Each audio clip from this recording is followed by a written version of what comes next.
अतीतोऽक्षरं ब्रह्म भगवान् पुरुषोत्तमः जनो जानन्निदं सत्यं मुच्यते भवबन्धनात्। श्री स्वामीनारायण भगवाननी जय, अक्षर पुरुषोत्तम महाराजनी जय, राधा कृष्ण देव की जय, सियावर रामचंद्र भगवाननी जय, प्रमुख स्वामी महाराजनी जय। प्रथम तो मारा इष्टदेव भगवान स्वामीनारायण અને મારા ગુરુહરિ પરમ પૂજ્ય પ્રમુખ સ્વામી મહારાજ એમના ચરણોમાં વંદન સાથે આપ સૌને નમસ્કાર, ગુડ ઇવનિંગ અને જય સ્વામિનારાયણ. ખાસ રાકેશ પટેલ અને જીમી શાહ એમના આમંત્રણથી આ કાર્યક્રમનું આયોજન થયું છે. એસ્પેશિયલી એમની એવી ઈચ્છા હતી કે આ એક વિષય એવો છે જે દરેકને સ્પર્શે છે, એનું સમાધાન દરેકને જોઈએ છે. એટલે આપણે આ વિષય stress management in daily life એ આજના કાર્યક્રમ માટે પસંદ થયો. સ્ટ્રેસ એટલે તણાવ, ચિંતામાંથી તણાવ ઉપજે. ઘણું બધું સ્ટ્રેસ વિશે આપણે સાંભળ્યું હશે. અત્યારે અહીંયા બેકડ્રોપમાં પણ સ્ટ્રેસ વિશે ઘણું બધું લખાણું છે. પણ મેડિકલ સાયન્સ એવું કહે છે કે by 2030 stress would be the most important factor of human dying.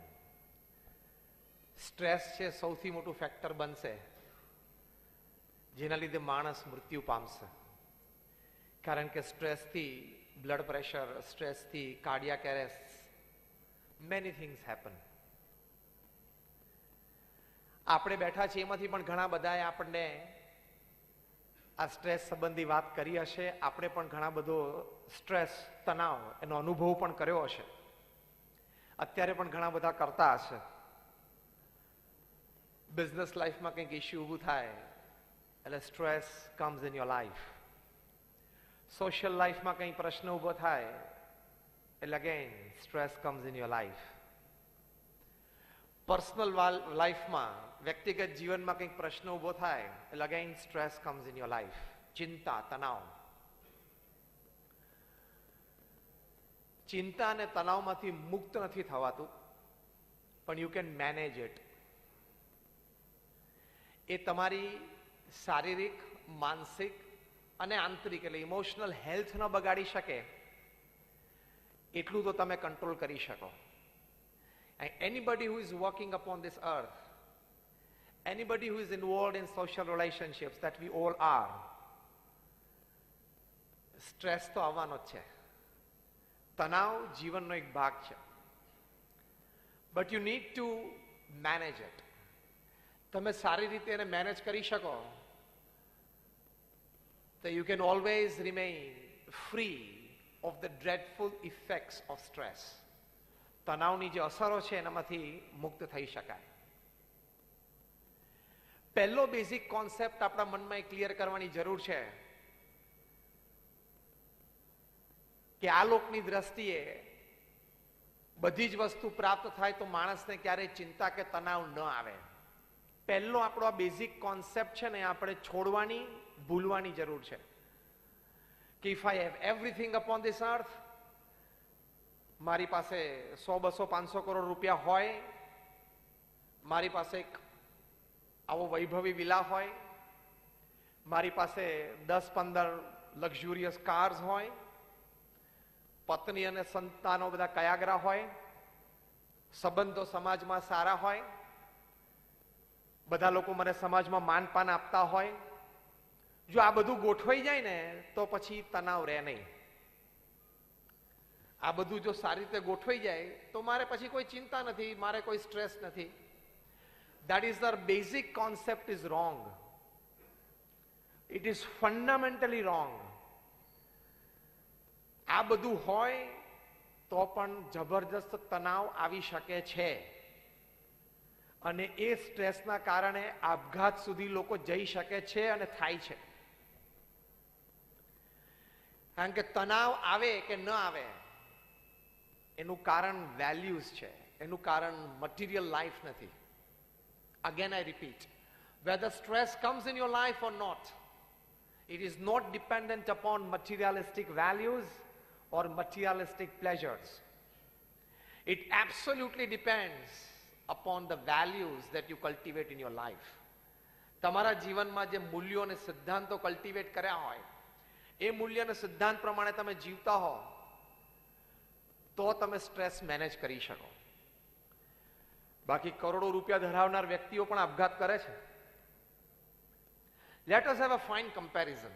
એક સારી સરખામણી આપણે કરીએ. તમારામાંથી એલ્વિસ પ્રેસ્લીનું નામ સાંભળ્યું, હાથ ઊંચો કરો. Just raise your hands. 50%. Okay. Elvis Presley એક મહાન સંગીતકાર હતા, જેમ માઇકલ જેક્સન હતા તેમ. He was the king of rock and roll. એક આપણે કેસ સ્ટડી કરવો છે એલ્વિસ પ્રેસ્લી અને મીરાબાઈનો. તમને કદાચ અત્યારે જ વિચાર આવી ગયો છે કે એલ્વિસ પ્રેસ્લી અને મીરાબાઈની કમ્પેરિઝન થાય નહીં. Let us start a case study. Elvis Presley હતા એ વિશ્વ પ્રસિદ્ધ થયેલા એમની હયાતીમાં. મીરાબાઈ એમની હયાતીમાં વિશ્વ પ્રસિદ્ધ નતા થયા. આજે પણ એમની પ્રસિદ્ધિ પ્રેસ્લી જેટલી નથી. એલ્વિસ પ્રેસ્લી એ પોતે રોજ સાંજે આવી લાઈવ કોન્સર્ટ આપતા. મીરાબાઈ વૃંદાવનમાં બાકે બિહારીના મંદિરમાં બહાર બેસીને ગાતા. 2-5 જણા પણ સાંભળનારા હોય નહીં. એલ્વિસ પ્રેસ્લી માટે ટાઇટલ અપાણું the king of rock and roll. મીરાબાઈને એવું સંગીત સંબંધી કોઈ એવું ટાઇટલ મળ્યું નથી. એલ્વિસ પ્રેસ્લી 21 વર્ષની ઉંમરના હતા ત્યારે 78 પ્રેસ્લી પ્રોડક્ટ્સ માર્કેટમાં હતી. અત્યારે પણ જીન્સ પેન્ટની પાછળ લેધર ટેગ ઉપર એલ્વિસ લખેલું આવે છે. એ એલ્વિસ બ્રાન્ડ છે. મીરાબાઈની હયાતીમાં એક પણ બ્રાન્ડ મીરાબાઈ દ્વારા એન્ડોર્સ હતી નહીં. મીરા ક્લોથિંગ, મીરા ફૂટવેર એવું એ વખતે હતું નહીં. એલ્વિસ પ્રેસ્લી જ્યારે 21 વર્ષના હતા ત્યારે એમની પાસે શું હતું? તે પોતે પોતાના પ્રાઇવેટ 747 જેટ પ્લેનમાં ટ્રાવેલ કરતા. એમની પાસે ડાયમંડ સ્ટડેડ લિમોઝિન્સ હતી. લિમોઝિન કાર પણ એની ઉપર હીરા જડિત. હજી આઈ ડોન્ટ થિંક આ હીરાનગરીમાં કોઈ વ્યક્તિ હીરા જડિત ગાડી ફેરવતા હોય. ફેરવે છે કોઈ? આ હું વાત કરું છું 70ના દાયકાની અમેરિકાની, જ્યારે એલ્વિસ પ્રેસ્લીની ગાડી ઉપર હીરા જડેલા હતા અને 7 લિમોઝિન્સની કેવેલકેટ જાય. મીરાબાઈને એક સ્થાનેથી બીજા સ્થાને જવું હોય તો કેવી રીતે જતા? ચાલતા. એમને તો લિમોઝિન શબ્દ પણ નતો સાંભળ્યો અને એમના વખતમાં તો પ્લેન્સ તો હતા જ નહીં.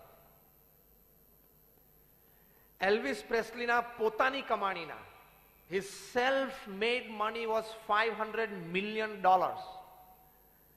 એટલે કે $50 કરોડ પોતે પોતાની આવડત કલા ઉપર કમાયેલા. અને મીરાબાઈ રોજ સાંજે ભજન ગાતા. તેમની કમાણી શું હતી? કોઈ જ કમાણી નહીં. કોઈ ભાવિક ભક્ત એમને જમવા આપે તો એ જમતા. એલ્વિસ પ્રેસ્લી સાંજે કોન્સર્ટ વખતે પોતાનું લેધર જેકેટ ઓડિયન્સમાં ઉડાડે એટલે લેધર જેકેટના આટલા ટુકડા થઈ જતા ને લોકો એક એક ટુકડો ઘરે લઈ જતા હતા. એલ્વિસ પ્રેસ્લીનો પ્રસાદ. કે લોકો ભવિષ્યમાં અમે કહી શકીએ કે we have attended an Elvis concert live. મીરાબાઈને તો કોઈ કોન્સર્ટ જેવું હતું જ નહીં. એલ્વિસ પ્રેસ્લીના બાયોગ્રાફર માઇક સ્ટોન એવું લખે છે કે Elvis was only the second person in history to become famous by the first name after Jesus Christ. Jesus Christ પછી કોઈ બીજી વ્યક્તિ પૃથ્વી ઉપર પ્રથમ નામથી પ્રસિદ્ધ થઈ હોય તો એલ્વિસ છે. મીરાબાઈની હયાતીમાં એમના વિશે કોઈ જીવન ચરિત્ર લખાણો નથી. આટલી વાત સાંભળ્યા પછી તમને એમ થાય કે આ બંનેની કમ્પેરિઝન હોય જ નહીં, સરખામણી કરાય જ નહીં. પણ એલ્વિસ પ્રેસ્લી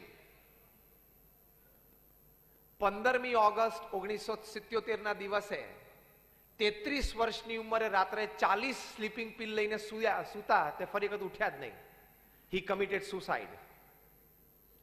33 વર્ષની ઉંમરે એલ્વિસ પ્રેસ્લીએ પોતાની કમાણીના $500 મિલિયન એ મૂકીને આપઘાત કર્યો. અને મીરાબાઈ માટે તો આપઘાત શબ્દ બહુ દૂર હતો. આજે 500 વર્ષ પછી મીરાબાઈના એક એક ભજન ઉપર લોકો પીએચડી અને એમફિલ થાય છે અને 4 જણાનું કુટુંબ પ્રેમથી આજીવિકા પૂરી કરે છે. આજે ભારતમાં 200 થી પણ વધારે ફેમિલીઝ એવા છે. they have done some research. their main breadwinner, he has done some research, some work on Mirabai's bhajan, and the entire family they are earning their livelihood. Elvis Presley આપઘાત કર્યો અને મીરાબાઈના એક એક ભજન ઉપર આજે લોકો આખું જીવન જીવી જાય છે. હવે ખબર પડી ને કે સરખામણી કેમ શરૂ કરી હતી. એલ્વિસ પ્રેસ્લીના આપઘાતનું કારણ શું? આવી વ્યક્તિને આપઘાત કરવો પડે? રોજ સાંજે 1000 માણસ એને સાંભળવા માટે આવે, રોજ મંચ ઉપર આવવાનું, પ્રાઇવેટ જેટમાં જવાનું, હીરા જડિત લિમોઝિન ગાડી, એલ્વિસના નામની 78 પ્રેસ્લી પ્રોડક્ટ્સ બધી માર્કેટમાં હોય. અમેરિકાની ધરતી ઉપર વિશ્વના કોઈ પણ દેશના પ્રમુખ કે પ્રધાનમંત્રી ઉતરે, એને એક મનમાં ઈચ્છા હોય કે એલ્વિસ સાથે એક મુલાકાત મારી થાય તો બહુ સારું. આ વ્યક્તિ આપઘાત કરવો પડે?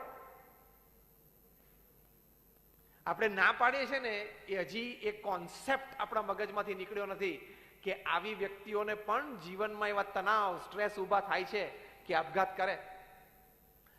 એલ્વિસ પ્રેસ્લી જ્યારે એમનું મોસ્ટ ઇમ્પોર્ટન્ટ કમ્પોઝિશન એક વખત પ્લે કરતા હતા, હાઉ ગ્રેટ ધા આર્ટ, એ વખત એમના સેક્રેટરી એમને પૂછ્યું, sir how are you feeling, તમને આમ કેવો અનુભવ થાય છે? ત્યારે એલ્વિસ પ્રેસ્લી બંને હાથ પિયાનો ઉપરથી નીચે નાખીને બોલેલા, નિશાસો નાખીને, વેરી અલોન, મને બહુ જ એકલતાનો અનુભવ થાય છે. એટલે રોજ સાંજે 1000 માણસ તને સાંભળવા આવે છે ને તને એકલતાનો અનુભવ થાય? રોજ સવારે ઉઠીને ખાલી ગેલેરીમાં આવે ત્યારે નીચે 200 ટુરિસ્ટ ઉભા હોય કે હમણાં એલ્વિસ પ્રેસ્લી ગેલેરીમાં આવીને હાથ ઊંચો કરશે ને એટલે આપણને બધાને એલ્વિસના દર્શન થશે, અને તને એકલતાનો અનુભવ થાય છે?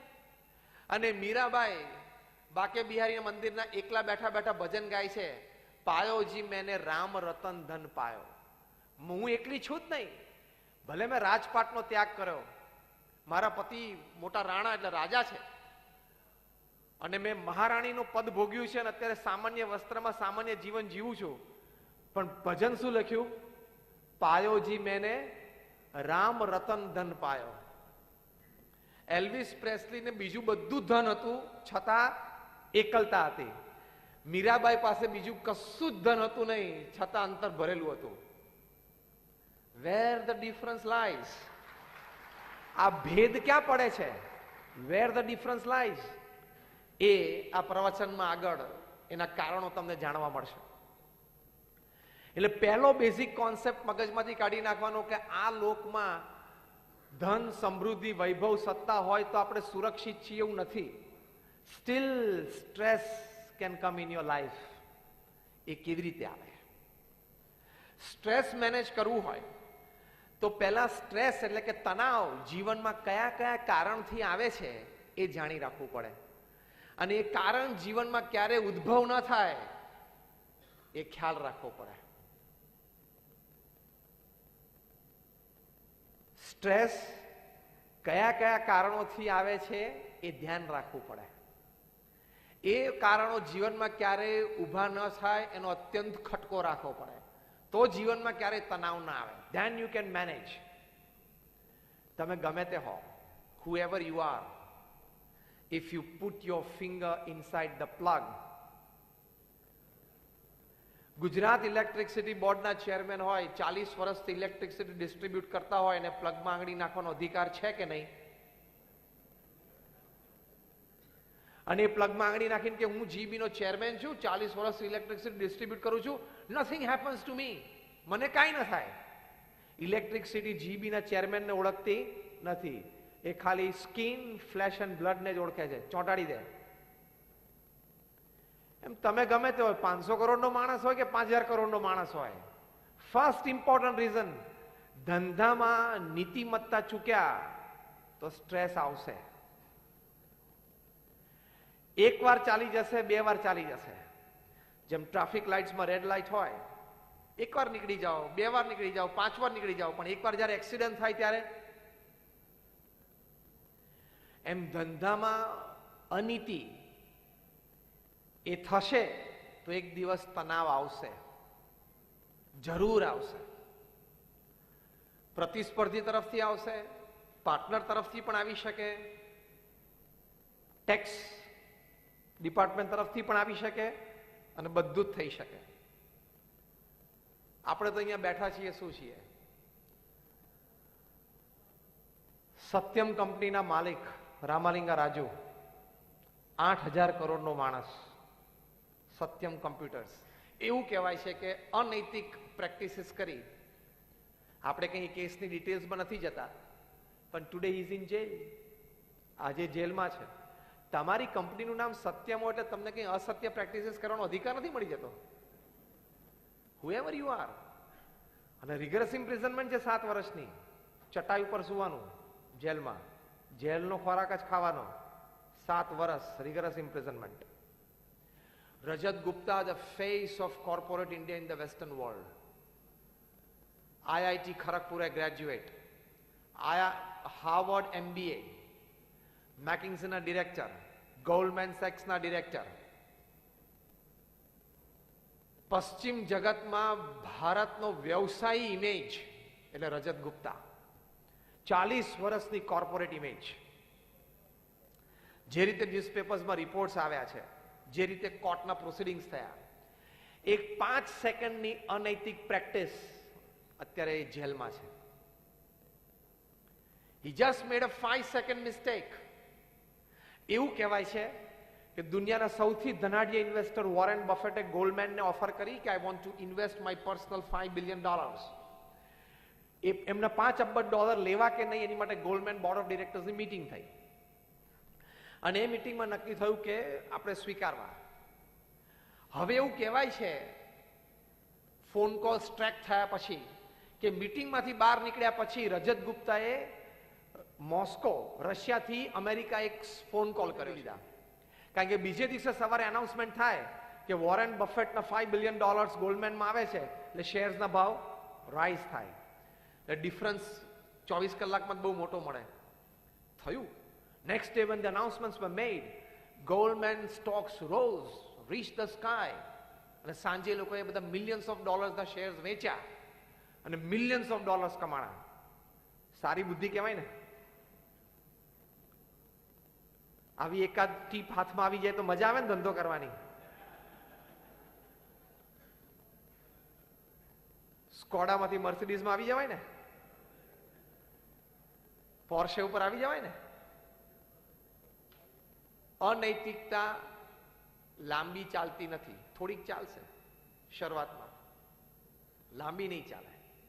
You have to pay back. આ પૃથ્વીનો સિદ્ધાંત છે. તમે જે અનૈતિક પ્રેક્ટિસીસ કરી હોય તમારે પાછી આપવી જ પડે. પ્રીત ભરારા નામના એક government attorney at Manhattan, he tracked out કે એવું કેવી રીતે બને કે કોઈક એક વ્યક્તિ millions of dollars ના શેર એક દિવસમાં ખરીદે, બીજે દિવસે એ શેરના ભાવ 1.5 બમણા થાય અને પાછા સાંજે વેચે. આ વ્યક્તિ પાસે કંઈક ઇનસાઇડ ઇન્ફોર્મેશન હોવી જ જોઈએ. ટ્રેકડાઉન થયું, ફોન કોલ્સ થયા, અને સર્કમસ્ટેન્શિયલ એવિડન્સીસ એવા ઊભા થયા, વકીલની ભાષામાં સર્કમસ્ટેન્શિયલ એવિડન્સીસ, કે એમણે આ ફોન કોલ કરેલો છે, કબૂલ કર્યું. He was convicted. After conviction he was sentenced. એમના પાર્ટનર રાજારત્નમ જેણે એકચ્યુઅલ ખેલ કરીને તો 11 વર્ષની સજા થઈ છે, અત્યારે ભોગવે છે, હજી 3-4 વર્ષ જ પૂરા થયા છે. અને રજત ગુપ્તા માટે દુનિયાના પ્રતિષ્ઠિત 500 મહાનુભાવો, દુનિયાના 200 દેશોમાંથી, જેને રજત ગુપ્તાએ ઘણી બધી સામાજિક મદદો કરી હોય, ઘણી બધી NGOsને મદદ કરી હોય, એ બધાએ US લો એન્ફોર્સમેન્ટમાં, US જ્યુડિશિયલ સિસ્ટમમાં કાગળ લખ્યા કે આને સજા મિનિમાઇઝ કરજો. આ વ્યક્તિએ આફ્રિકામાં એક અનાથ આશ્રમ ખોલ્યું છે, આ વ્યક્તિએ આ દેશમાં આ મદદ કરી છે, આ વ્યક્તિએ આ દેશમાં આ મદદ કરી છે. તો એ 2 વર્ષની સજા તો થઈ. અને જ્યારે US કોર્ટમાં જજે જજમેન્ટ આપ્યું, mister Rajat Gupta, You are convicted of the charges and you are sentenced for 2 years imprisonment. ત્યારે રજત ગુપ્તા પેક્ડ કોર્ટરૂમની અંદર એક અક્ષર બોલી ના શક્યા. દ્રષ્ટિ નીચી પડી ગઈ, બે આંખમાંથી આંસુ ચાલી ગયા અને એક વાક્ય બોલ્યા જે વિશ્વ પ્રસિદ્ધ થયું, જે અહીંયા બેઠેલા તમામ વેપારી, ઇન્ડસ્ટ્રીયલિસ્ટ, બિઝનેસમેન યાદ રાખવા જેવું છે. રજત ગુપ્તા એક વાક્ય બોલ્યા, My 40 years of corporate image has gone down in drain in 5 seconds. તમારી 40 વર્ષની કારકિર્દી 5 સેકન્ડમાં ખલાસ થઈ શકે છે. Your 40 years of image building can go down in drain in 5 seconds if you go for unethical practices. અત્યારે કેટલા તણાવમાંથી પસાર થતા હશે. 7 વર્ષની રિગરસ ઇમ્પ્રિઝનમેન્ટ રામાલિંગા રાજુ, જે વ્યક્તિ રાજાની જેમ પૃથ્વી ઉપર રહેતા હોય, એને ચટાઈ ઉપર સુવાનો ઓછો તણાવ ચાલતો હશે અત્યારે? સ્ટ્રેસ કેટલો જતો હશે? એમના પત્ની, સંતાનો, સગાવાલા, એને સમાજમાં મોઢું દેખાડવું, લોકોની વચ્ચે રહેવું સ્ટ્રેસફુલ. રજત ગુપ્તાને અત્યારે કેટલા સ્ટ્રેસમાંથી પસાર થતા હશે. શોર્ટકટ્સ ઘણા બધા ધંધામાં મળશે, પણ એ શોર્ટકટ કોઈ દિવસ અપનાવશો નહીં. નહીતર you will invite lot of stress. That is called ethics. જબરજસ્ત તણાવ આવશે અને એ તણાવમાંથી બહાર નીકળવું ઓલમોસ્ટ ઇમ્પોસિબલ થશે. You will drown, your family will drown. તમે ડૂબશો, તમારું કુટુંબ ડૂબી જશે, તમારી પેઢી ખલાસ થઈ જશે અને ધંધો ચોપટ થઈ જશે. એટલે ફર્સ્ટ ઇમ્પોર્ટન્ટ રીઝન કે જીવનમાં સ્ટ્રેસ આવે છે એનું કારણ અનએથિકલ બિઝનેસ પ્રેક્ટિસીસ. કોઈ દિવસ ના કરવી. અત્યારે હું તમને જે વાત કરું છું તમને કદાચ સામાન્ય લાગે છે, કારણ કે તમને એમ થાય એક પડીકું આમ દીધું ને એક પડીકું લીધું.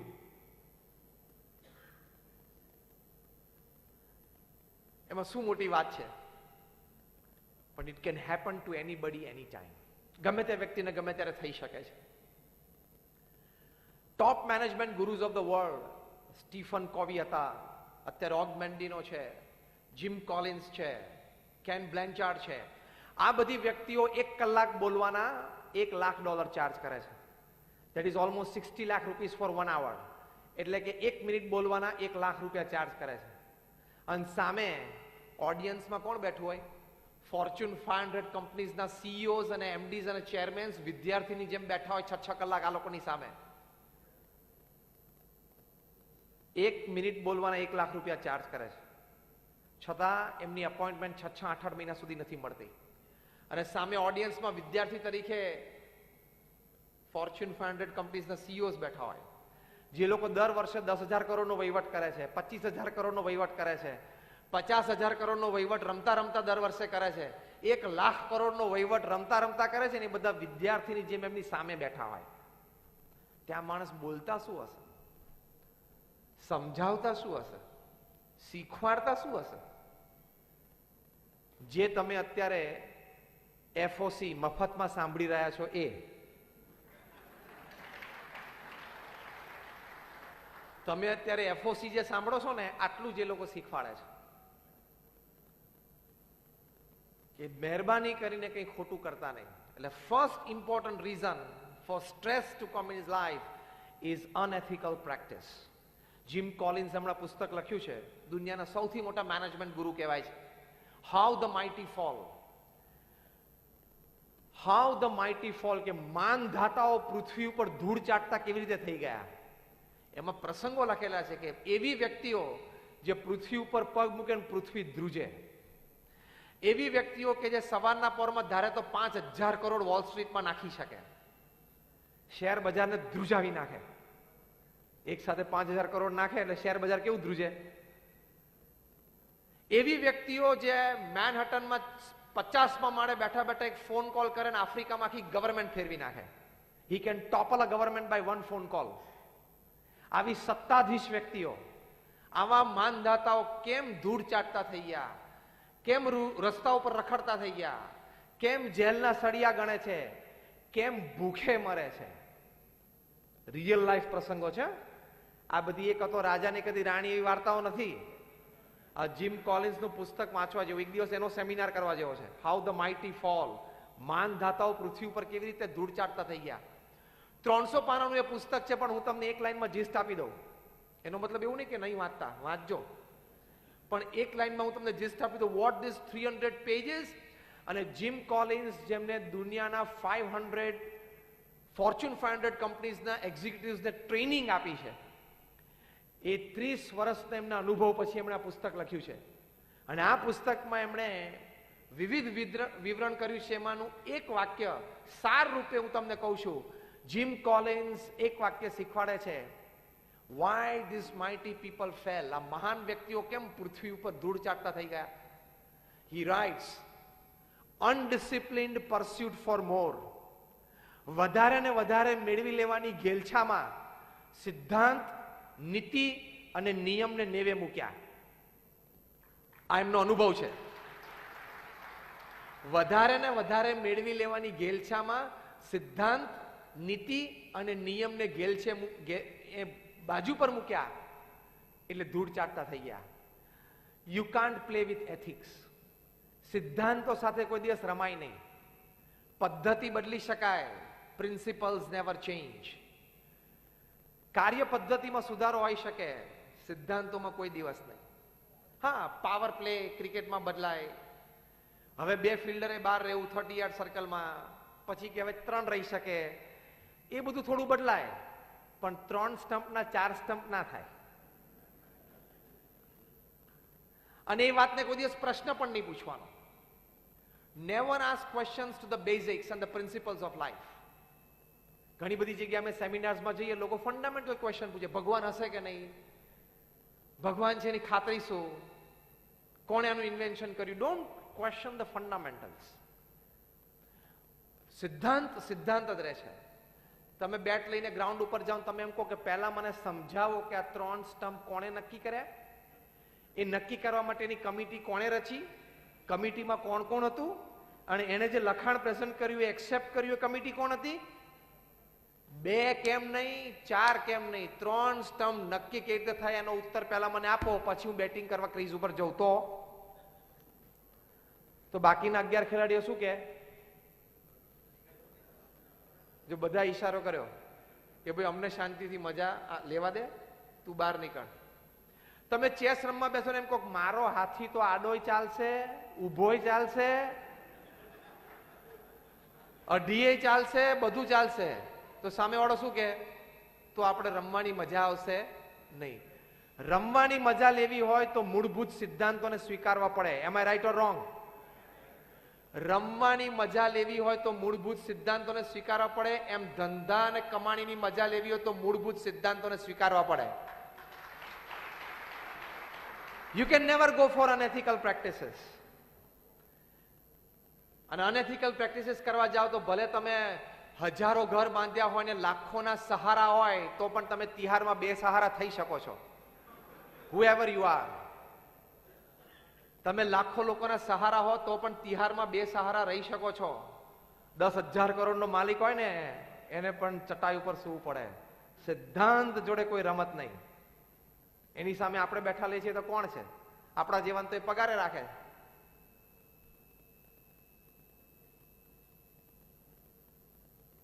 Again remember just one sentence.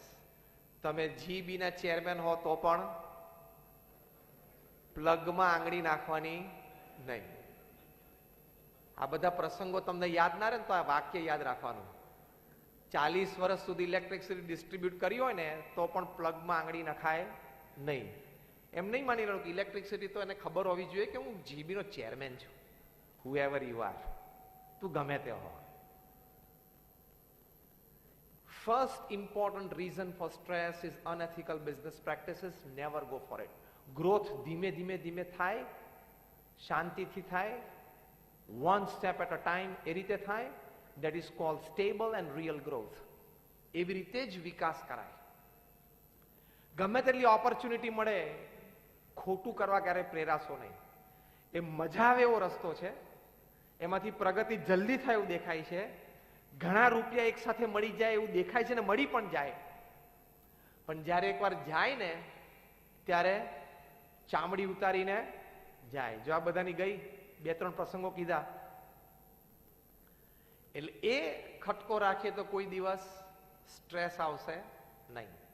Second important reason, અમારા વડીલ સંત પરમ પૂજ્ય ડોક્ટર સ્વામી ઘણી વખત સમજાવે છે કે સમાજમાં, કુટુંબમાં અને વ્યવહારમાં સ્ત્રી પુરુષ મર્યાદા એનો લોપ થાય તો પણ જીવનમાં અત્યંત તણાવ આવશે. તમારા સર્કલની બહાર તમે જો ગયા, અમારા વડીલ સંત પરમ પૂજ્ય ડોક્ટર સ્વામી ભગવાન સ્વામિનારાયણનો સિદ્ધાંત અને આપણા શાસ્ત્રનો સિદ્ધાંત સમજાવે છે કે any other woman other than your wife, તમારી પત્ની સિવાયની કોઈ પણ સ્ત્રી એ તમારી માટે કાં તો માતા છે, કાં તો બેન છે અને કાં તો દીકરી છે. એવી રીતે દરેક સ્ત્રી માટે જો એ પરણ્યા હોય તો એના પતિ સિવાયના બધા જ પુરુષ એની માટે ભાઈ છે, પિતા છે કાં પુત્ર છે.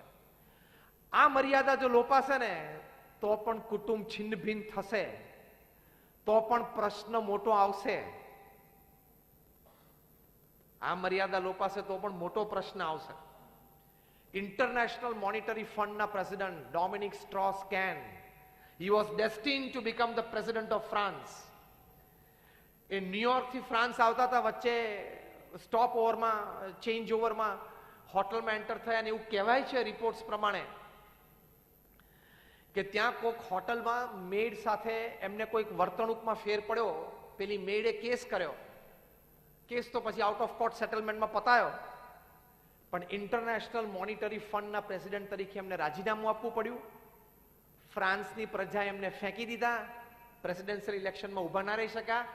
આ એક પ્રસંગ જો એ હોટલની રૂમમાં ન બન્યો હોત તો આજે ડોમિનિક સ્ટ્રોસ-કેન, જે પોલિટિકલ સર્કલ્સમાં ઓલ ઓવર વર્લ્ડ ડીએસકે તરીકે ઓળખાતા હતા, શોર્ટ ફોર્મમાં DSK would have been the president of France. વર્ષો પહેલા અમેરિકાના પ્રેસિડેન્શિયલ ઇલેક્શનમાં રોનાલ્ડ રેગનની સામે ગેરી હાર્ટ ઉભા રહેલા. પ્રી-પોલ સર્વેમાં 85% polling, Gary Hart would become the president of America. charismatic personality. આટલો એક વિશ્વ પ્રસિદ્ધ વ્યક્તિ, એમનું વ્યક્તિત્વ charismatic હતું. એ જ્યાં ઉભા રહે ત્યાં કેન્દ્ર બિંદુ બની જાય. એ બોલે એ બ્રહ્મ વાક્ય થઈ જાય. બુદ્ધિ, શક્તિ, હોશિયારી, પૈસા, વૈભવ બધું જ હતું. પણ એક કેસ એવો ખુલ્યો કે જ્યારે કોલેજમાં હતા ત્યારે એમણે આ સ્ત્રી પુરુષ મર્યાદામાં ક્યાંક મોટી ભૂલ થયેલી, તો પેલા તરફથી વાત શરૂ થઈ. એ ફોટો ન્યૂઝપેપરમાં છપાણો. ગેરી હાર્ટે પ્રેસિડેન્શિયલ નોમિનેશન પાછું ખેંચવું પડ્યું. આજે એ વાતને 20 વર્ષ થયા. દુનિયામાં કોઈને ખબર નથી કે ગેરી હાર્ટ ક્યાં છે, જીવે છે કે મૃત્યુ પામ્યા. એટલે આ મર્યાદા લોપાશે તો પણ મેજર પ્રશ્ન આવી શકશે. હમણાં અમેરિકાની બહુ જ મોટી આઈટી કંપની આઈગેટ, એના સીઈઓ ફનીશ મૂર્તિ, એમનો પણ આવો કેસ ન્યૂઝપેપરમાં રિપોર્ટ થયો છે. હવે આ વ્યક્તિ એવી હતી કે જે બીમાર કંપનીઓમાં જાય, તમારી કંપની ફરચામાં ગઈ હોય, જબરદસ્ત ખોટમાં ઉતરી ગઈ હોય, આઈટી કંપનીઓ આવી જોઈએ, ઇન્ફોર્મેશન એન્ડ ટેકનોલોજી. આ માણસ પાસે એવી આવડત, એવી બુદ્ધિ, એવા સંબંધો એના અક્રોસ ધ વર્લ્ડ, કોન્ટિનેન્ટ્સ, કે થોડાક મહિનાઓમાં અથવા તો 1-2 વર્ષમાં મિલિયન્સ ઓફ ડોલર્સના ખર્ચામાં ગયો એ કંપની અને મિલિયન્સ ઓફ ડોલર્સના પ્રોફિટમાં મૂકી દે. એવું એમને 3 જગ્યાએ કરેલું. એટલે આઈગેટ એમને હાયર કર્યા અને એમનો પગાર અધધ હતો. કદાચ મોર દેન વર્ષે 150 કરોડ રૂપિયાનો પગાર હતો. પણ આ સ્ત્રી પુરુષ મર્યાદામાં પ્રશ્ન આવ્યો એવું રિપોર્ટિંગ છે. એમને એમની જ કંપનીના એક બાય કર્મચારી સાથે સંબંધ થયો અને પછી એ બાય કર્મચારી એની જાહેરાત કરી. ફનીશ મૂર્તિને રેઝિગ્નેશન આપવું પડ્યું. એ રેઝિગ્નેશન આપે પહેલા જ એમને કાઢી મૂકવામાં આવ્યા. બહુ જ મોટું બોનસ લઈ લેવામાં આવ્યું પાછું અને પ્રતિષ્ઠાહીન થઈ ગયા. અત્યારે અમેરિકામાં કોઈ કંપની એમને રાખવા તૈયાર નથી. બુદ્ધિ જબરજસ્ત છે, આવડત જબરજસ્ત છે અને કામ પોતાની જિંદગીમાં 40 વર્ષ કરી બતાવ્યું છે. ખાલી વાતો નહીં, મિલિયન્સ ઓફ ડોલર્સમાં ફરચામાં ગયેલી કંપનીઓને બેઠી કરી નાખી છે. પણ અત્યારે કોઈ એમને નોકરીએ રાખવા તૈયાર નથી. એટલે આપણા કુટુંબ, એ કુટુંબની બહાર કોઈ દિવસ મર્યાદાને લોપ કરીને પ્રશ્ન નહીં આવે એવું વિચારતા નહીં, આવે જ છે. ન્યૂઝપેપરમાં બધી ઘણી વાતો સાંભળો છો ને, વાંચીએ છીએ ને, અને તમારા સર્કલમાં કોકને થયું હશે, સાંભળ્યું પણ હશે.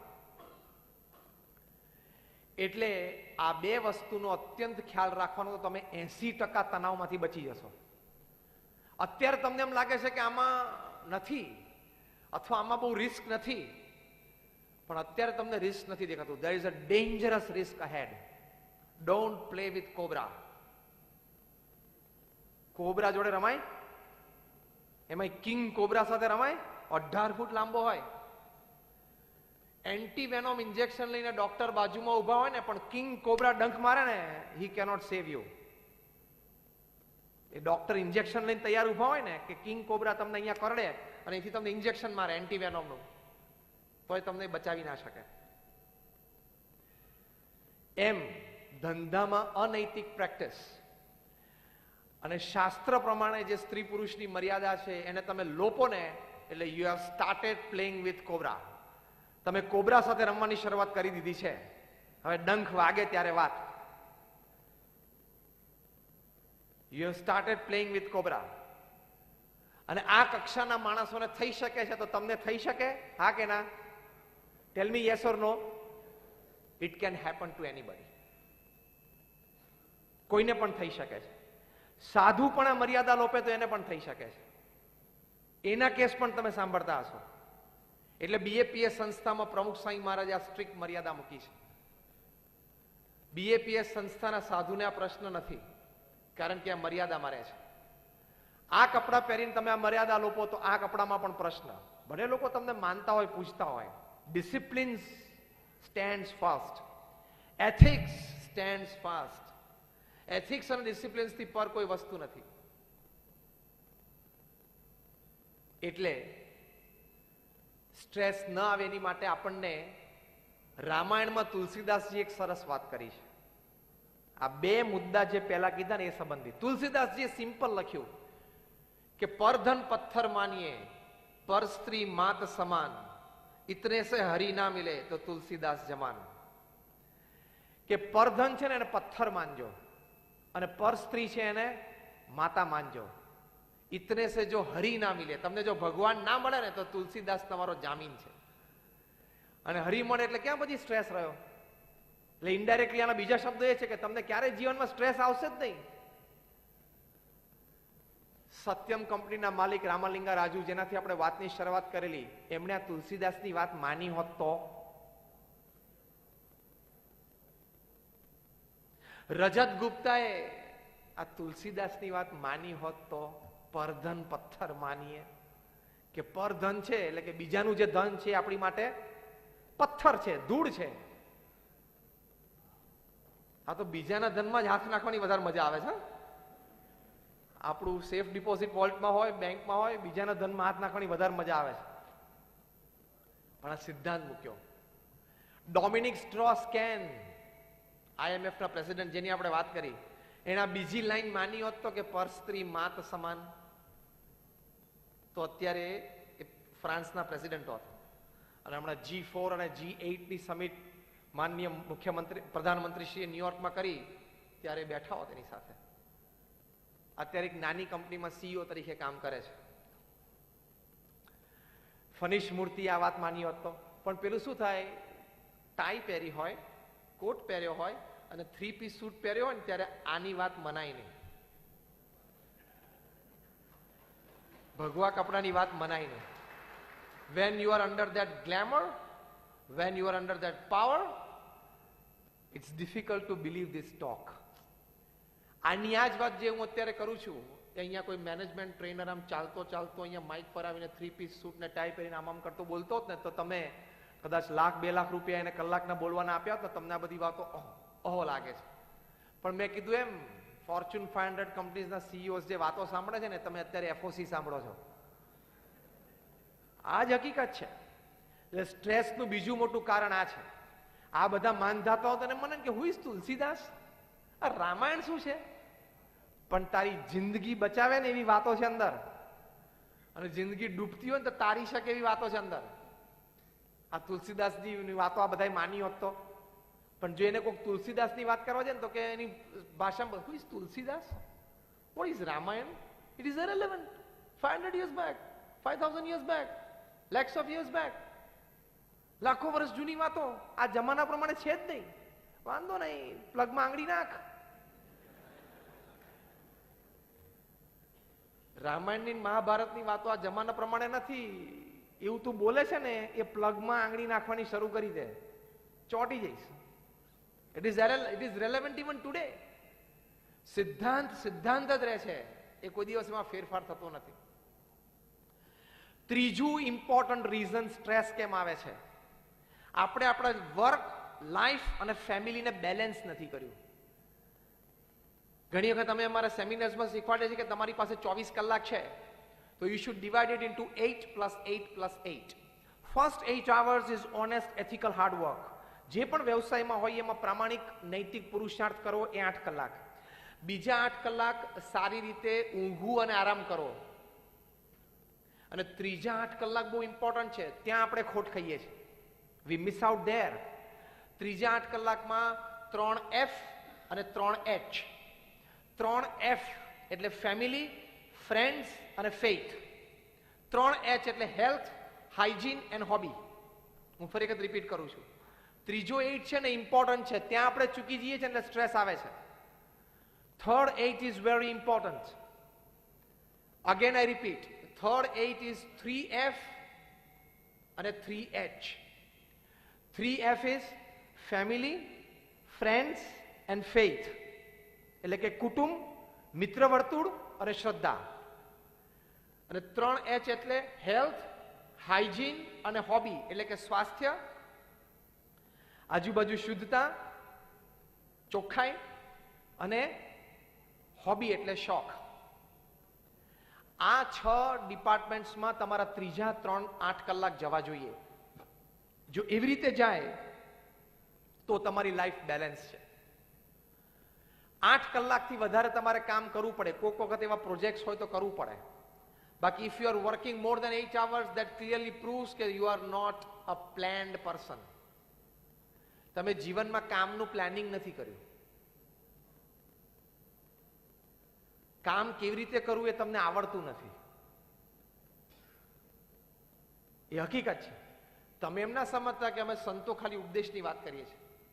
હું જે સંસ્થામાંથી આવું છું ને, એ સંસ્થા દુનિયાની ટોપ 10 NGOsમાંની એક સંસ્થા છે, ધ BAPS સ્વામિનારાયણ સંસ્થા. જે દુનિયાની પ્રથમ 10 સંસ્થાઓ લઈએ ને એમાંની એક સંસ્થા છે આ. સુરતમાં અડાજનમાં તમે લોકોએ મંદિર જોયું હશે, એવા 1300 કેમ્પસ પ્રમુખ સ્વામી મહારાજ એકલાએ બાંધ્યા છે. સુરતમાં હોસ્પિટલ તમે જોઈ હશે,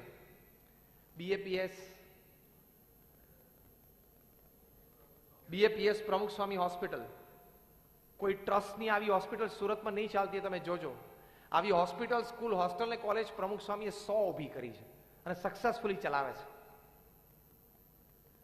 સુરતમાં કોઈ એવા બિલ્ડર ખરા કે જેને 60 દેશોમાં 1300 જમીનોના સોદા કર્યા હોય? પહેલી લાઈનમાં પૂછું છું. મેં બોમ્બેમાં પૂછી લીધું, રાહેજા અને અજમેરા અને હીરાનંદાની બેઠા હતા ત્યાંય પૂછી લીધું, ત્યાંય કોઈ આ નથી પાડી, નહીં તો ક્યાંથી આ પાડવાના? પ્રમુખ સ્વામીએ 60 દેશોમાં 1300 જમીનોના સોદા કરી નાખ્યા. એ સામાન્ય વાત નથી. One man show, he is a one man army, he is a one man organisation. એમણે આ સંસ્થાનો વિકાસ, BAPS સંસ્થાને યુનાઇટેડ નેશન્સમાં પરમેનન્ટ સ્ટેટસ છે. દર બુધવારે અમારો રિપ્રેઝેન્ટેટિવ યુનોમાં ન્યુયોર્કમાં બેસે છે. એટલે એડમિનિસ્ટ્રેશન શું છે અમને ખબર છે. અમે સંતો 8-8 કલાક હોસ્પિટલો ચલાવીએ છીએ, સ્કૂલ ચલાવીએ છીએ, હોસ્ટેલ્સ ચલાવીએ છીએ. We know what is human resources, we know what is administration and management. અમારા 1000 સંતોમાંથી 650 થી પણ વધારે સંતો graduate, post graduate, chartered accountants, doctors ને એન્જિનિયર્સ છે. 200 થી પણ વધારે સંતો બોર્ન અમેરિકન સિટીઝન છે. 21 વર્ષની ઉંમરે સ્ટેનફર્ડ, યેલ કે ઓક્સફર્ડમાંથી MBA થયા હોય અને $1.5-2 લાખ પગાર છોડીને આવ્યા હોય. કુટુંબમાં એકના એક હોય અને અમેરિકામાં 20 મોટલના માલિક હોય ને, એના દીકરા પણ સાધુ થયા છે. એટલે હું અત્યારે જે વાત કરું છું તમે એમના સમજતા, ખાલી ચોપડીમાંથી વાંચીને વાત કરું છું. We are fully into administration, management. આટલી મોટી સંસ્થા રન કરીએ છીએ. એની પરથી હું તમને સમજાવું છું કે you should have balance in life. 8+8+8 A principal છે. 8 કલાક બહુ જ વ્યવસ્થિત સારી રીતે કામ કરવાનું, પ્રામાણિકતા અને પુરુષાર્થ સાથે. બીજા 8 કલાક સ્લીપ ઓર રેસ્ટ, અને ત્રીજા 8 કલાક family, friends, faith, health, hygiene, hobby. તો લાઈફ છે ને બેલેન્સ થશે. અને જો આ લાઈફમાં આ બેલેન્સ તૂટશે ને, દિવસમાં આનું બેલેન્સ તૂટશે એટલે તણાવ આવશે. તમે 8ના બદલે 10 થી 12 ને 14 કલાક ઘરની બહાર રહો એટલે ઘરેથી પત્ની અને કુટુંબીજન, વૃદ્ધ મા બાપ અથવા સંતાનોના પ્રશ્નો, ફરિયાદો આવશે કે ટાઈમ નથી આપતા, બેસતા નથી, ભેગા જમી નથી શકતા. એટલે તણાવ શરૂ થશે, કારણ કે ઝઘડા શરૂ થશે, એટલે સ્ટ્રેસ શરૂ થશે. ઘણા તો એવા હોય છે કે ઘરે ખાલી જમવાનું સુવા જ જાય છે. તારું ઘર છે કે હોટલ છે? હોટલમાં આપણે ખાલી જમવાને સુવા જતો હોય, ઘણા ઘરમાં એવા જ હોય છે, મુંબઈ વાળા વધારે, ઘરે ખાલી જમવા જવાનું, સુવા જવાનું. તો આ તારું ફેમિલી છે, it is a divine unit, it is a god's creation, it is not an accident. એ બેલેન્સ કરવું પડે. પહેલીની વાત તો આપણે કરી દીધી, પહેલા 8 કલાકની વાત સમજી ગયા, ઓનેસ્ટ, એથિકલ, હાર્ડવર્ક. બીજા 8 કલાક પણ સમજી શકીએ છીએ કે સ્લીપ અને રેસ્ટ. ત્રીજા 8 કલાકમાં ફર્સ્ટ સ્ટેન્ડ્સ ફેમિલી, તો સ્ટ્રેસ નહીં આવે. ફેમિલી માટે ટાઈમ આપવો જ જોઈએ. તમે જો તમારા કુટુંબીજનો સાથે મિનિમમ અઠવાડિયામાં 3 વખત સાથે બેસીને જમી ન શકતા હો, તો તમારું ડાઇનિંગ ટેબલ, તમારી સિલ્વર પ્લેટ, તમારું બેંક બેલેન્સ બધું નકામું છે. કારણ કે હમણાં દુનિયાના 150 દેશોમાં 1 લાખ કુટુંબોનો સર્વે થયો. The principal reason for survey was, the question was, what is the greatest joy upon this earth? પૃથ્વી ઉપર સૌથી મોટું કારણ આનંદનું શું છે? અને they got 87% રિસ્પોન્સ કે જે વ્યક્તિઓ સાથે આપણે પ્રેમ છે, આત્મીયતા છે, સંબંધો છે, એની સાથે બેઠા, વાતો કરી, આનંદ કર્યો, એ આનંદનો સૌથી મોટો સ્ત્રોત છે. Biggest joy of happiness. Beyond your money, beyond your status, beyond your prestige, beyond your fame and beyond your power. આ જીવનમાં સૌથી મોટા આનંદનો સ્ત્રોત આ છે. તમે જોજો, જીગરજાન મિત્ર સાથે તમે કલાક બેઠો ને ક્યાં ટાઈમ જતો રહે ખબર નથી પડતી ને, તે આનંદ છે. તે કુટુંબમાં આનંદ લેવા માટે રોજ સાંજે પહોંચી જવું. 6:30 તો 6:30, 7 તો 7, 7:30, 8 મેક્સિમમ. 8 વાગ્યા પછી તમે ઘરે પહોંચતા હો, હા મહિનામાં 5 દિવસ સમજી શકાય છે, બાકી 25 દિવસ તો તમારે પહોંચવું જ જોઈએ. અને ન પહોંચી શકો તો you are not a planned person. તમે જીવનમાં કામ કરવાની પદ્ધતિ શીખ્યા નથી. You need guidance. લોકો જ્યાં સમજ્યા છે કરે છે. દુનિયાનો સૌથી ધનાઢ્ય વ્યક્તિ વોરેન બફેટ, અત્યારે મોર દેન $100 બિલિયન નું તેમની ઇન્વેસ્ટમેન્ટ છે, એટલે $100 અબજ પર્સનલ ઇન્વેસ્ટમેન્ટ. હા, એમના હાથમાં ભગવાને એવી સિદ્ધિ મૂકેલી છે, wherever he puts his hand it becomes gold. એ જ્યાં હાથ મૂકે ને બધું સોનું થઈ જાય છે. એમણે હમણાં 50 વર્ષ જીવનમાં, લગ્ન જીવનના પૂરા થયા, એટલે એમની જે કંપની છે બર્કશાયર હેથવે, એ 63 કંપનીઝ છે, એમાં 63 CEOs એ દુનિયાના 63 સિટીઝમાં સરપ્રાઈઝ પાર્ટીઝ રાખી. એટલે એવરી વીકેન્ડ પાર્ટી, 1 વર્ષ સુધી પાર્ટીઝ ચાલી. અને જે દેશમાં હોય એ દેશના પ્રધાનમંત્રી, પ્રેસિડેન્ટ હાજર હોય. હા, તો વોરેન બફેટના 50th મેરેજ એનિવર્સરી છે. Concluding party was in London. More than 20 heads of states were present. 20 દેશોના પ્રધાનમંત્રી અને રાષ્ટ્ર પ્રમુખો ઓડિયન્સમાં હાજર હતા. અને વોરેન બફેટ અને એમના પત્ની સ્ટેજ ઉપર બેઠા હતા. સમજી શકાય ને આ પ્રસંગની ગરિમા કેટલી હશે, ઓડિયન્સ કેવું હશે. Proceedings were going on and somebody asked a question કે તમને વાંધો ના હોય તો એક પ્રશ્ન પૂછું. બફેટ કપલને પૂછ્યું કે what is the secret of your happy 50 years of married life? 50 વર્ષનું સુખી લગ્ન જીવનની ચાવી, રહસ્ય શું છે? વોરેન બફેટ માઇક ઉપર આમ ઉત્તર આપવાની શરૂઆત કરી, પહેલા એમના પત્નીએ માઇક ખેંચી લીધું કે આનો ઉત્તર હું આપીશ. વોરેન બફેટના ચહેરા ઉપર કોઈ કરચલી ફરકી નહીં, આંખ પણ ઊંચી ન થઈ, અને ચહેરો સ્માઇલમાં રહ્યો. એમાંથી લોકોને 50% ઉત્તર તો મળી ગયો કે બરોબર, આ સંબંધો 50 વર્ષ ચાલે. તમે ઘણું સમજી ગયા ને? ઘણા વખત પહેલા મેં એક વાત વાંચેલી રીડર્સ ડાયજેસ્ટમાં. એક કપલને 50 વર્ષ પૂરા થયા, પાર્ટી હતી. કોઈએ પૂછ્યું કે 50 વર્ષ લગ્ન જીવનના પૂરા થયાનું રહસ્ય શું? સુખમય. ત્યારે પેલા પતિએ જવાબ આપ્યો કે બધી અગત્યની ઇમ્પોર્ટન્ટ મેટર્સ છે ને એના હું નિર્ણય લઉં, મારા પત્નીએ હા પાડી જ દેવાની, પૂછવાનું જ નહીં, આર્ગ્યુમેન્ટ જ નહીં કરવાની. અને જે મોસ્ટ ઇમ્પોર્ટન્ટ મેટર્સ છે ને, અતિ અગત્યની, અતિ અગત્યની, એ મારા પત્ની નિર્ણય, એ હું નિર્ણય લઉં. એટલે અતિ અગત્યના નિર્ણયો હું લઉં ને મારા પત્ની હા પાડી દે. અને ઓછા અગત્યના હોય એ મારા પત્ની નિર્ણય લઈને હું કહું હા. બધાને એમ થયું કે આવી રીતે તો 50 વર્ષ પૂરા થાય નહીં. એક ટ્રેક્ટરનું ટાયર હોય ને એક સ્કૂટરનું હોય, એમ આગળ વાહન જાય નહીં. એ કોઈક બુદ્ધિશાળી બેઠા હતા, એને કીધું કે if you don't mind, can you list out the most important decisions that you take and your wife follows, and the less important decisions that you take, wife takes and you follow. તમે કહો તો ખરા કે જે ઓછા અગત્યના નિર્ણયો જે મારા પત્ની લે ને હું સિમ્પલી હા પાડી દઉં. કયું ઘર લેવું, કઈ ગાડી લેવી, છોકરાને કઈ સ્કૂલમાં મૂકવા, પિકનિક પર ક્યાં જવું, કોને કયા કપડાં ખરીદવા, શું પહેરવા, સગાવાલામાં ક્યાં કેવો સંબંધ કેટલો રાખવો, એ બધું મારા પત્ની નક્કી કરે, હું હા પાડી દઉં. એટલે બધાને વધારે આશ્ચર્ય થયું. જો તમને બધાના ચહેરા ઉપર છે અત્યારે કે આ ઓછા અગત્યના નિર્ણયો હોય, ઘર, ગાડી, કપડા, પિકનિક, સંબંધો, સ્કૂલ, એડમિશન, તો આનાથી અગત્યના કયા નિર્ણયો હશે કે આ જેન્ટલમેન લે અને એના પત્ની હાજ પાડી દેવાની? Can you list out? એટલે પેલા જેન્ટલમેન કીધું હા, આનાથી વધારે અગત્યના નિર્ણયો કે અમેરિકા ઈરાકમાં એન્ટર થવું જોઈએ કે નહીં. લોકો કે ના. એટલે મારા પત્ની કે બરોબર છે, ચાપી લો. અગત્યના નિર્ણયો જે વિશ્વ ફલક ઉપર અસરકારક હોઈ શકે એ બધા હું લઉં અને મારા પત્ની હાજ પાડી દેવાની. અને ઓછા અગત્યના જે અમારા ઘરની 4 દિવાલોની વચ્ચે અસર ધરાવતા હોય એ મારા પત્ની લઈ લે ને હું હા પાડી દઉં. તમે હશે એટલે આમાં બધાને પર્સન્ટેજ પ્રમાણે લાગુ તો પડતું હશે. વોરેન બફેટ કપલને જ્યારે પૂછ્યું what is the secret of your happy married life, Mrs Warren બફેટે બહુ સરસ વાત કરી, બધાએ સાંભળવા જેવી છે. તો તમને જીવનમાં ક્યારેય સામાજિક અને કૌટુંબિક જીવનમાં સ્ટ્રેસ નહીં આવે. વ્યવસાયિક જીવનની વાત પતી ગઈ. આપણે હવે આવીએ છીએ કૌટુંબિક જીવન અને સામાજિક જીવનમાંથી સ્ટ્રેસ ઉત્પન્ન ન થાય એની વાતો. વોરેન બફેટના વાઈફે કહ્યું કે અમારા 50 વર્ષના લગ્ન જીવનમાં એક પણ એવો દિવસ નથી જ્યારે સાંજે હું અને મારા પતિ વોરેન બફેટ અમારા કુટુંબ એટલે કે અમારા સંતાનો સાથે જમવા ના બેઠા હોય.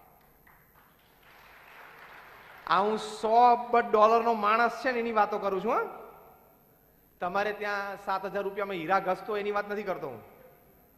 આઈ am talking of $100 billion person. શું વાત કરો છો? તો કે યસ. કે તો વોરેન બફેટ રોજ સાંજે કેટલા વાગે ઘરે આવી જાય? 6:30 વાગે. 6 વાગે એ ટેબલ ઉપર પેન ફેંકીને ઉભા થઈ જાય અને કે કોઈ કસ્ટમર ક્લાયન્ટ ઉભા હોય તો તેને કહી દે આપણે કાલે મળશું સવારે 9:30 વાગે. અને કસ્ટમર ના પાડે તો કે કઈ વાંધો નહીં, તો પછી તમે બીજા પાસે જાઓ. આપણે તો પેલું શું આપણા ધંધાનો આખો દરિયો પી લેવો છે ને. જમીનનો ધંધો કરતો હોય કે સુરતની બધી જમીનનો મને ખ્યાલ હોવો જોઈએ, મરી જઈશ.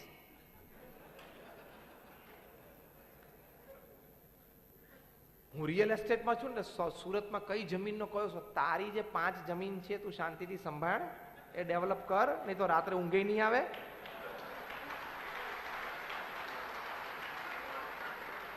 અહીંયા બધા એકબીજા સામે આંગળી ચીંધે છે જો.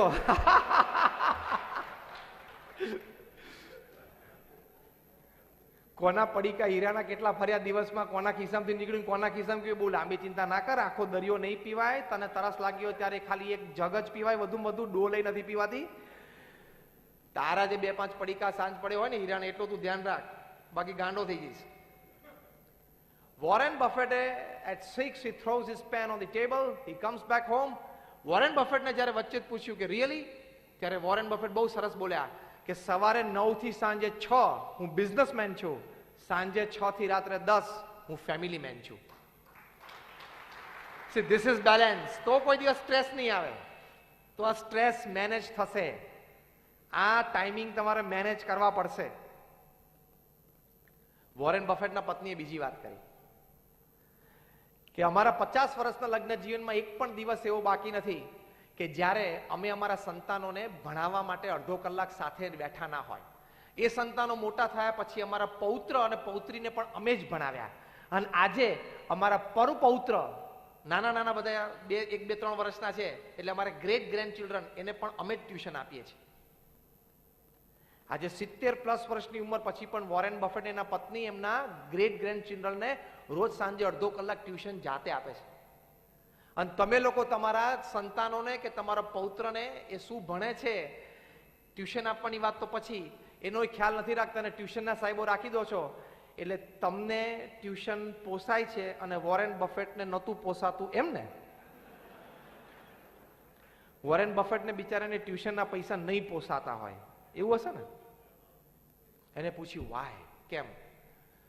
તો કે બાળકો નાના હોય ત્યારથી એની સાથે સમય કાઢ્યો હોય ને તો એ કૌટુંબિક ભાવના, આત્મીયતા થાય છે. ખાલી એને તમે ઇલેક્ટ્રોનિક રમકડું આપી દો એનાથી આત્મીયતા નથી થતી.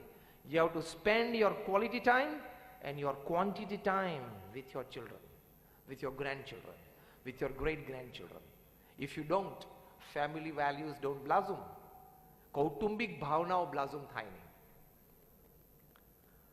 ત્રીજી વાત કરી, વોરેન બફેટના પત્નીએ કીધું કે એક દિવસ પણ એવો નથી, સિવાય કે વોરેન બફેટ ઇન્ટરનેશનલ બહાર ટ્રાવેલ કરતા હોય ત્યારે, કે રોજ સાંજે જમ્યા પછી હું ને મારા પતિ વોરેન બફેટ અડધો કલાક સાથે ચાલવા ન ગયા હોય ગાર્ડનમાં, એવું મને કોઈ દિવસ યાદ નથી. હવે આ 3 પ્રશ્ન મારે તમને બધાને પૂછવાના કે રોજ અડધો કલાક સંતાનો સાથે રાત્રે બેસો છો? રોજ રાત્રે કુટુંબના બધા સભ્યો સાથે જમો છો? અને ત્રીજો, રોજ રાત્રે તમે પતિ પત્ની જેને 50, 60, 70 વર્ષ સાથે રહેવાનું છે તો અડધો પોણો કલાક એકબીજાને સમય આપીને કંઈ ચાલવા ગયા હોય, બેઠા હોય, એવું રોજ બને છે? એક પણ આંગળી ઊંચી નથી. ક્યાંથી હોય? આપણે બધાને અબજોપતિ બની જવું છે. હું બહુ કામ કરીશ ને બહુ મોટો ધંધો વિકસાવીશ ને એટલે અબજોપતિ થઈ જઈશ. જીવનમાં ખાલી પૈસાનો આનંદ નથી. There are many other joys in life. You don't miss out. એ તમને મોટી ઉંમરે ખબર પડશે, અત્યારે ખબર નહીં પડે. એટલે આ બેલેન્સ કરવું પડે. વોરેન બફેટ આ બેલેન્સ કર્યું એ મૂરખ, અને આપણે રાત દિવસ ધંધાનો વિચાર કરીએ છીએ એ આપણે ડાયા. વોરેન બફેટના પત્નીએ કીધું કે સાંજે 6 વાગે એટલે વોરેન બફેટ એમનો મોબાઈલ ઓફ કરી દે છે. આ તો બહુ જ અઘરું છે. 6 વાગ્યા પછી એને કઈ કામ નહીં રહેતું એમ ને? અગેન તમને યાદ કરાવું છું, હું જે વ્યક્તિની વાત કરું છું $100 અબજ માણસ છે. હા, his personal wealth is more than the GDP of 130 countries individually. દુનિયાના 130 દેશોના વ્યક્તિગત GDP કરતા આ માણસ મોટો છે. એટલે દુનિયાના 130 દેશમાંથી કોઈ પણ દેશને ઊભો ખરીદી લેવો હોય ને એટલી આ માણસમાં તાકાત છે. ઇન શોર્ટ, હું એની વાત કરું છું. એના બધા પૈસા લઈને સુરતમાં ઇન્વેસ્ટ કરે ને તો આખા સુરતને પૃથ્વીની જેમ ફેરવી નાખે. તંત્ર અડધું સુરત બેઠું ને બેઠું ખરીદી લે એવી તાકાત છે એની. એ માણસની આ વાત ચાલે છે. હા, તો મેં તમને એક વ્યક્તિની વાત કરી, આવી 50 વ્યક્તિઓની વાતો મને ખબર છે. They have understood life. જીવન શું છે ને સમજ્યા છે. એટલે વોરેન બફેટને ક્યારેય ટેન્શન નથી. અને આપણે 6 વાગ્યા પછી મોબાઈલ ચાલુ રાખીએ છીએ. 6 વાગ્યા નહીં, રાત્રે 11 વાગે, રાત્રે 11:30 વાગે, 11:45 વાગે સૂતી વખતે પણ પાછો મોબાઈલ જોઈએ. કોઈનું વોટ્સઅપ છે, કોઈનું SMS છે. તે રાત્રે 11 વાગ્યા સુધી તું મોબાઈલ ચાલુ રાખે છે એટલે તું પ્રાઇમ મિનિસ્ટર ઓફિસમાંથી કોઈ ફોનની અપેક્ષા રાખસ? તને એમ કે તને 2G વિશે ને સ્પેક્ટ્રમ વિશે ને કોલ સ્કેમ વિશે બહુ ખબર છે એટલે કોઈક દિવસ જોઈન્ટ પાર્લામેન્ટરી કમિટી માટે તમને PMO માંથી ઇન્વિટેશન આપે એમ તમે માનો છો? આ તો કદાચ નરેન્દ્રભાઈને તમારી તાત્કાલિક જરૂર પડી એવું તમે માનો છો? ભાઈ, તમારી જરૂર કોઈ નથી. આજે ખાલી આ સેમિનાર પતે પછી ટ્રાય તો કરજો. બંધ નહીં, સાયલેન્ટ ઉપર રાખજો ને ફોન આવે તો જોજો. ઇમરજન્સી હોય ને, જન્મ મરણનો ખેલ હોય ને તો ફોન ઉપાડજો. બાકી રિંગ જવા દેજો, ભલે મિસ કોલમાં જાય. તમે જુઓ તો ખરા, કાલ સવારે ભારતના પ્રધાનમંત્રી કે ભારતના રાષ્ટ્રપતિ કે સુપ્રીમ કોર્ટના જજ કે મુખ્યમંત્રી કે કોઈ મિનિસ્ટર કે કોઈ મોટી વ્યક્તિ તમારી પરવાનગી વગર, તમને જણાવ્યા વગર રાજીનામું આપે છે કે નહીં? તમને એમ છે કે કદાચ એ લોકોને કંઈક મોટો નિર્ણય લેવો અને મારી જરૂર પડી એટલે હું 12 વાગે ફોન ચાલુ રાખું છું? આપણા જેવા ભારતમાં 125 કરોડ છે. આપણે કોઈએ કેફ રાખવાની અમારે કે તમારે જરૂર નથી કે મારા વગર છે ને સ્વામી મારે તો ફોન ચાલુ જ રાખવો પડે, મારા વગર આ તંત્ર અટકે. બધા ઘણા આવા શબ્દ બોલે છે, મારા વગર આ તંત્ર અટકે. એકચ્યુઅલી તારા વગર વધારે સારું ચાલશે. ટ્રાય કર, બોલ. કારણ કે મિસિસ ઇન્દિરા ગાંધી હતા ને ત્યારે ભારત એવું માનતું હતું કે મિસિસ ગાંધી વગર ભારત ના ચાલે. જયારે ઈરાનના શાહ હતા ને ત્યારે લોકો માનતા હતા કે શાહ ના હોય ને તો ઈરાન ના ચાલે. 25 વર્ષ ઈરાન ઉપર રાજ કર્યું. જયારે રોનાલ્ડ રેગન અમેરિકાના પ્રેસિડેન્ટ હતા ને ત્યારે લોકોને એમ થતું કે આવો પ્રેસિડેન્ટ હોય ને તો જ અમેરિકા સંભવે, બાકી અમેરિકા મહાસત્તા ના રહી શકે. રેગન તો જોઈએ જ. આજે 3 માંથી કોઈ નથી ને તો ત્રણેય દેશોએ ખૂબ પ્રગતિ કરી. એમ તમે કદાચ કુટુંબમાં ના હો ને તો એ કુટુંબ સુખી હોઈ શકે. ચિંતા નહીં કરવાની. ઘણા બધાના ઘરે તમે સવારે 9 વાગે ઘરેથી નીકળતો છો ને એટલે ઘણા બધાને થતું છે કે હા હવે સાંજે 6 વાગ્યા સુધી ખાલી જગ્યા તમે પૂરી હો, શાંતિ. આ સ્ટ્રેસ મેનેજમેન્ટ. તમે સવારે 9 વાગે ઘરેથી નીકળો એટલે ઘરમાં ઘણા બધાને એમ થતું હશે કે હવે સાંજે 6 વાગ્યા સુધી શાંત. જો બધા બોલે છે મોઢેથી, એટલે કોઈએ આપણે એવું માની લેવાની જરૂર નથી કે મારા વગર ઘર ન ચાલે, મારા વગર ધંધો ન ચાલે, મારા વગર વહીવટ નહીં ચાલે. બધું જ ચાલશે, વધારે સારું ચાલશે. You manage your time. સમય મેનેજ કરીને બેલેન્સ કરો, નહીં તો પ્રોબ્લેમ આવશે જ. એટલે 8+8+8 ની સિસ્ટમ બને ત્યાં સુધી એન્ફોર્સ કરવાનો પ્રયત્ન કરજો. એમાં છેલ્લા 8 ની આપણે વાત ચાલે છે કે ફેમિલી, એવી જ રીતે ફ્રેન્ડ્સ,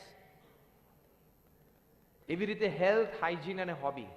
સ્વાસ્થ્ય માટે પણ થોડો પ્રયત્ન કરજો, નહીં તો ત્યાંથી પણ સ્ટ્રેસ જન્મી શકે છે. હા, તમારી 25, 30, 35 વર્ષની ઉંમર બ્લડ પ્રેશર, ડાયાબિટીસ ચાલુ થશે ને એટલે તણાવ આવશે. ડોક્ટર એમ રાઈટ ઓર રોંગ? આવશે જ.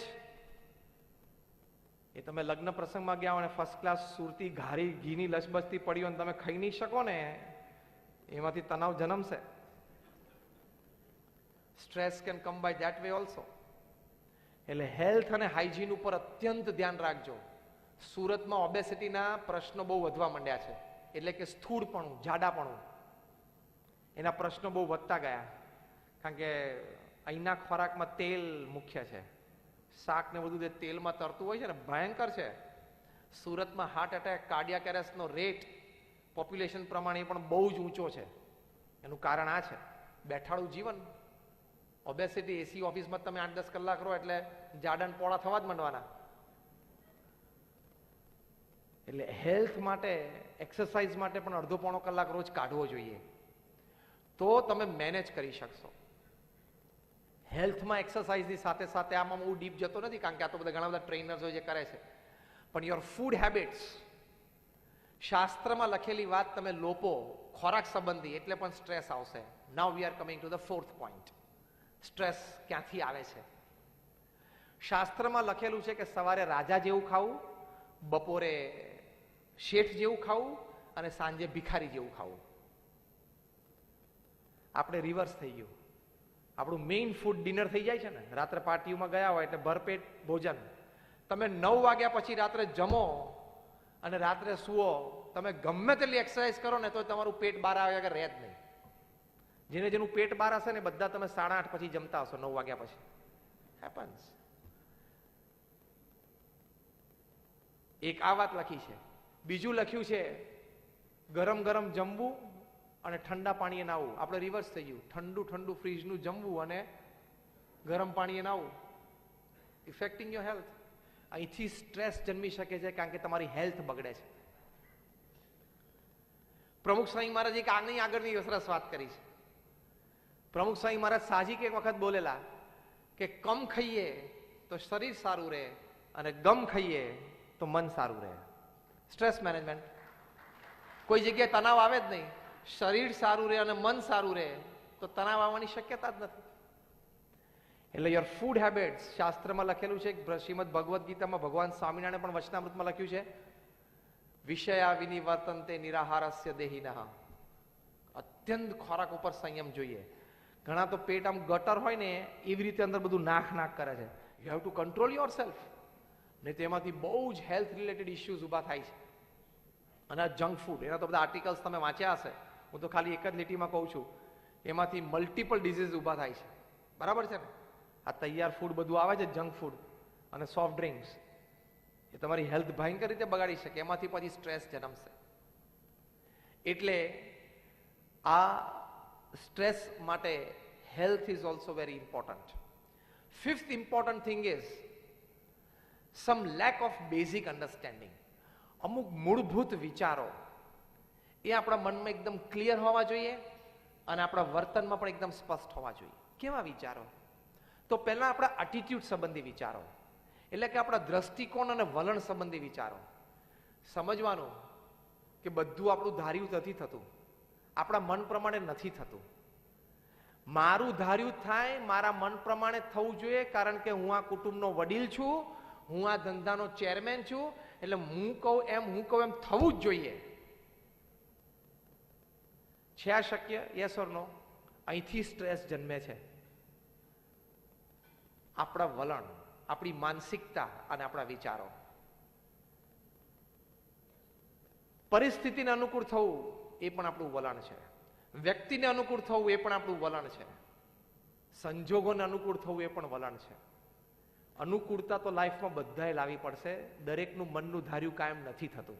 થાય છે? 100% અત્યાર સુધી બધા જ કામ પોતાના મન ધાર્યા પ્રમાણે થયા હોય એ વ્યક્તિ આંગળી ઊંચી કરો કે મારા જીવનના બધા કામ મારા નિર્ણય પ્રમાણે થયા છે. જીમી ટૂર નીકળી છે બધી આપણા પ્રમાણે? તારે રાકેશ બધું આપણા પ્રમાણે કામ થયું? ના થાય. Pluses and minuses is part of life. Give and take is the system. High and lows are the rule of the law, rule of the land. તો એ વખતે વલણ સવડું રાખવાનું, અભિગમ સરખો રાખવાનો, તો મન બગડે નહીં. એ બહુ જ જરૂરી છે. તુકારામ હતા, એમને જીવનમાં કેવો પ્રસંગ બની ગયો. એમના જીવનનો જે પ્રસંગ બન્યો આપણા જીવનમાં આવે ને તો સખત સ્ટ્રેસ આવે, તણાવ. તુકારામને બધા ગામવાળાએ કીધું કે આ તો આપણું ગામ બગાડે છે, છોકરાઓને વ્યસન મુક્ત કરે છે, ભગવાનમાં શ્રદ્ધા કરાવે છે, એટલે આનું આપણે અપમાન કરીને ગામમાંથી એને કાઢી મૂકો. એટલે ગધેડા ઉપર બેસાડ્યા, માથેથી બધા વાળ કાઢીને મુંડન કરાવી દીધું, માથે ચૂનો ચોપડ્યો, ઊંધા બેસાડ્યા, ગધેડેનું પૂંછડું હાથમાં આપ્યું અને ગળામાં રીંગણાની માળા પહેરાવી અને ગામમાં ઢંઢેરો પીટાવીને કાઢ્યા અને છોકરાઓએ ધૂળ નાખી. હવે કેટલું અપમાન કહેવાય. ઘરે પાછા આવ્યા ને ગધેડા પરથી ઉતર્યા એટલે એમના પત્ની કીધું કે હું તો આપઘાત કરી નાખું છું. મારા પતિનું આવું અપમાન ગામમાં હું સહન ન કરી શકું. કાલે સવારે કુએ મારે પાણી ભરવા જવું હોય ને લોકો મને શું કહેશે, કેમ જોશે. તુકારામ એમના પત્નીનો હાથ પકડીને અંદર લઈ ગયા કે જો આમાં શું ખોટું થયું? અરે કે શું બધું ખોટું થયું? આપણું આટલું અપમાન થયું? તુકારામ કે જો આપણા લગ્ન 18 વર્ષ પહેલા થયા ત્યારે આપણે ઘોડે સવારી થઈ નહોતી, ગામમાં આપણો વરઘોડો નીકળ્યો નહોતો, ત્યાં આજે આ લોકોએ મફતમાં કાઢ્યો. ફેરફાર એ વિચારધારામાં જ કરવાનો છે. બીજું, આપણે ગરીબ છીએ, છેલ્લા 6 મહિનાથી હું વાળ નહોતો કપાવી શક્યો, તો આ લોકોએ વાળ કાપી આપ્યા, પાસે ચૂનો ચોપડ્યો ને એટલે હવે ખોળો પણ નહીં થાય, ડેન્ડ્રફ એનો ઇસ્યુ પણ જતો રહ્યો. અને ત્રીજું, લે આ રીંગણાની માળા. આપણે અઠવાડિયાથી શાક નહોતું ખાધું, રોટલો અને છાશ જ ખાતા હતા. શાક કરને આપણે બે ખાઈએ, ગામને જે બોલવું એ બોલે, ગામને જે બોલવું હોય એ બોલે. હવે આ વ્યક્તિને ક્યારેય સ્ટ્રેસ આવે નહીં તો બીજી કોઈ વ્યક્તિ હોય ને અપમાનની નીચે દબાઈ જાય. આવું મારું અપમાન, લોકો હવે શું જોશે, મને શું વિચારશે. તુકારામને કાંઈ નહોતું. જે થયું એમાંથી પોઝિટિવ શું લેવાનું એટલું જ વિચાર કરવાનો, તો સ્ટ્રેસ નેવર કમ્સ. તણાવ આવે જ નહીં. આપણા જીવનમાં પણ જે પ્રસંગો બને છે ને એમાં તમે આવું સવડું વિચારી શકો છો તો સ્ટ્રેસ નહીં આવે. It has been proved that what happens with you is only 10%. How you take it is 90%. તમારી સાથે જીવનમાં કોઈ પણ ઘટના બને ને એની ઇમ્પેક્ટ 10% જ હોય છે. તમે એ ઘટનાને કેવી રીતે લો છો, જોવો છો ને એની ઇમ્પેક્ટ 90% હોય છે. What happens with you is 10%. How you take it is 90%. પ્રમુખ સ્વામી મહારાજ એમના જેટલા સન્માનો થયા છે ને, દુનિયાની મોટી મોટી પાર્લામેન્ટ, કેન્યા કે બ્રિટિશ પાર્લામેન્ટમાં સ્ટેન્ડિંગ ઓવેશન સાથે પ્રમુખ સ્વામી મહારાજના સન્માન થયા છે. અને એવા જ પ્રમુખ સ્વામી મહારાજના અજ્ઞાની લોકોએ તિરસ્કાર કરીને અપમાન પણ કર્યા છે. આ બંને પરિસ્થિતિમાં પ્રમુખ સ્વામી મહારાજનું સંતુલન અમે નજરે જોયું છે. સ્થિરતા. કોઈ માન આપે, હાર પહેરાવે ને કી ટુ ધ સિટી આપે અને સ્ટેન્ડિંગ ઓવેશન. કેનેડાની પાર્લામેન્ટમાં 540 સાંસદો પ્રમુખ સ્વામી મહારાજ માટે ઉભા થઈ ગયેલા. તો એ પ્રમુખ સ્વામીના ચહેરા ઉપર મને આવું માન મળે છે એવી એક લકીર નથી. અને લોકોએ એમના જબરદસ્ત મોઢા અપમાન કર્યા છે તો પણ સ્થિરતા. કેમ?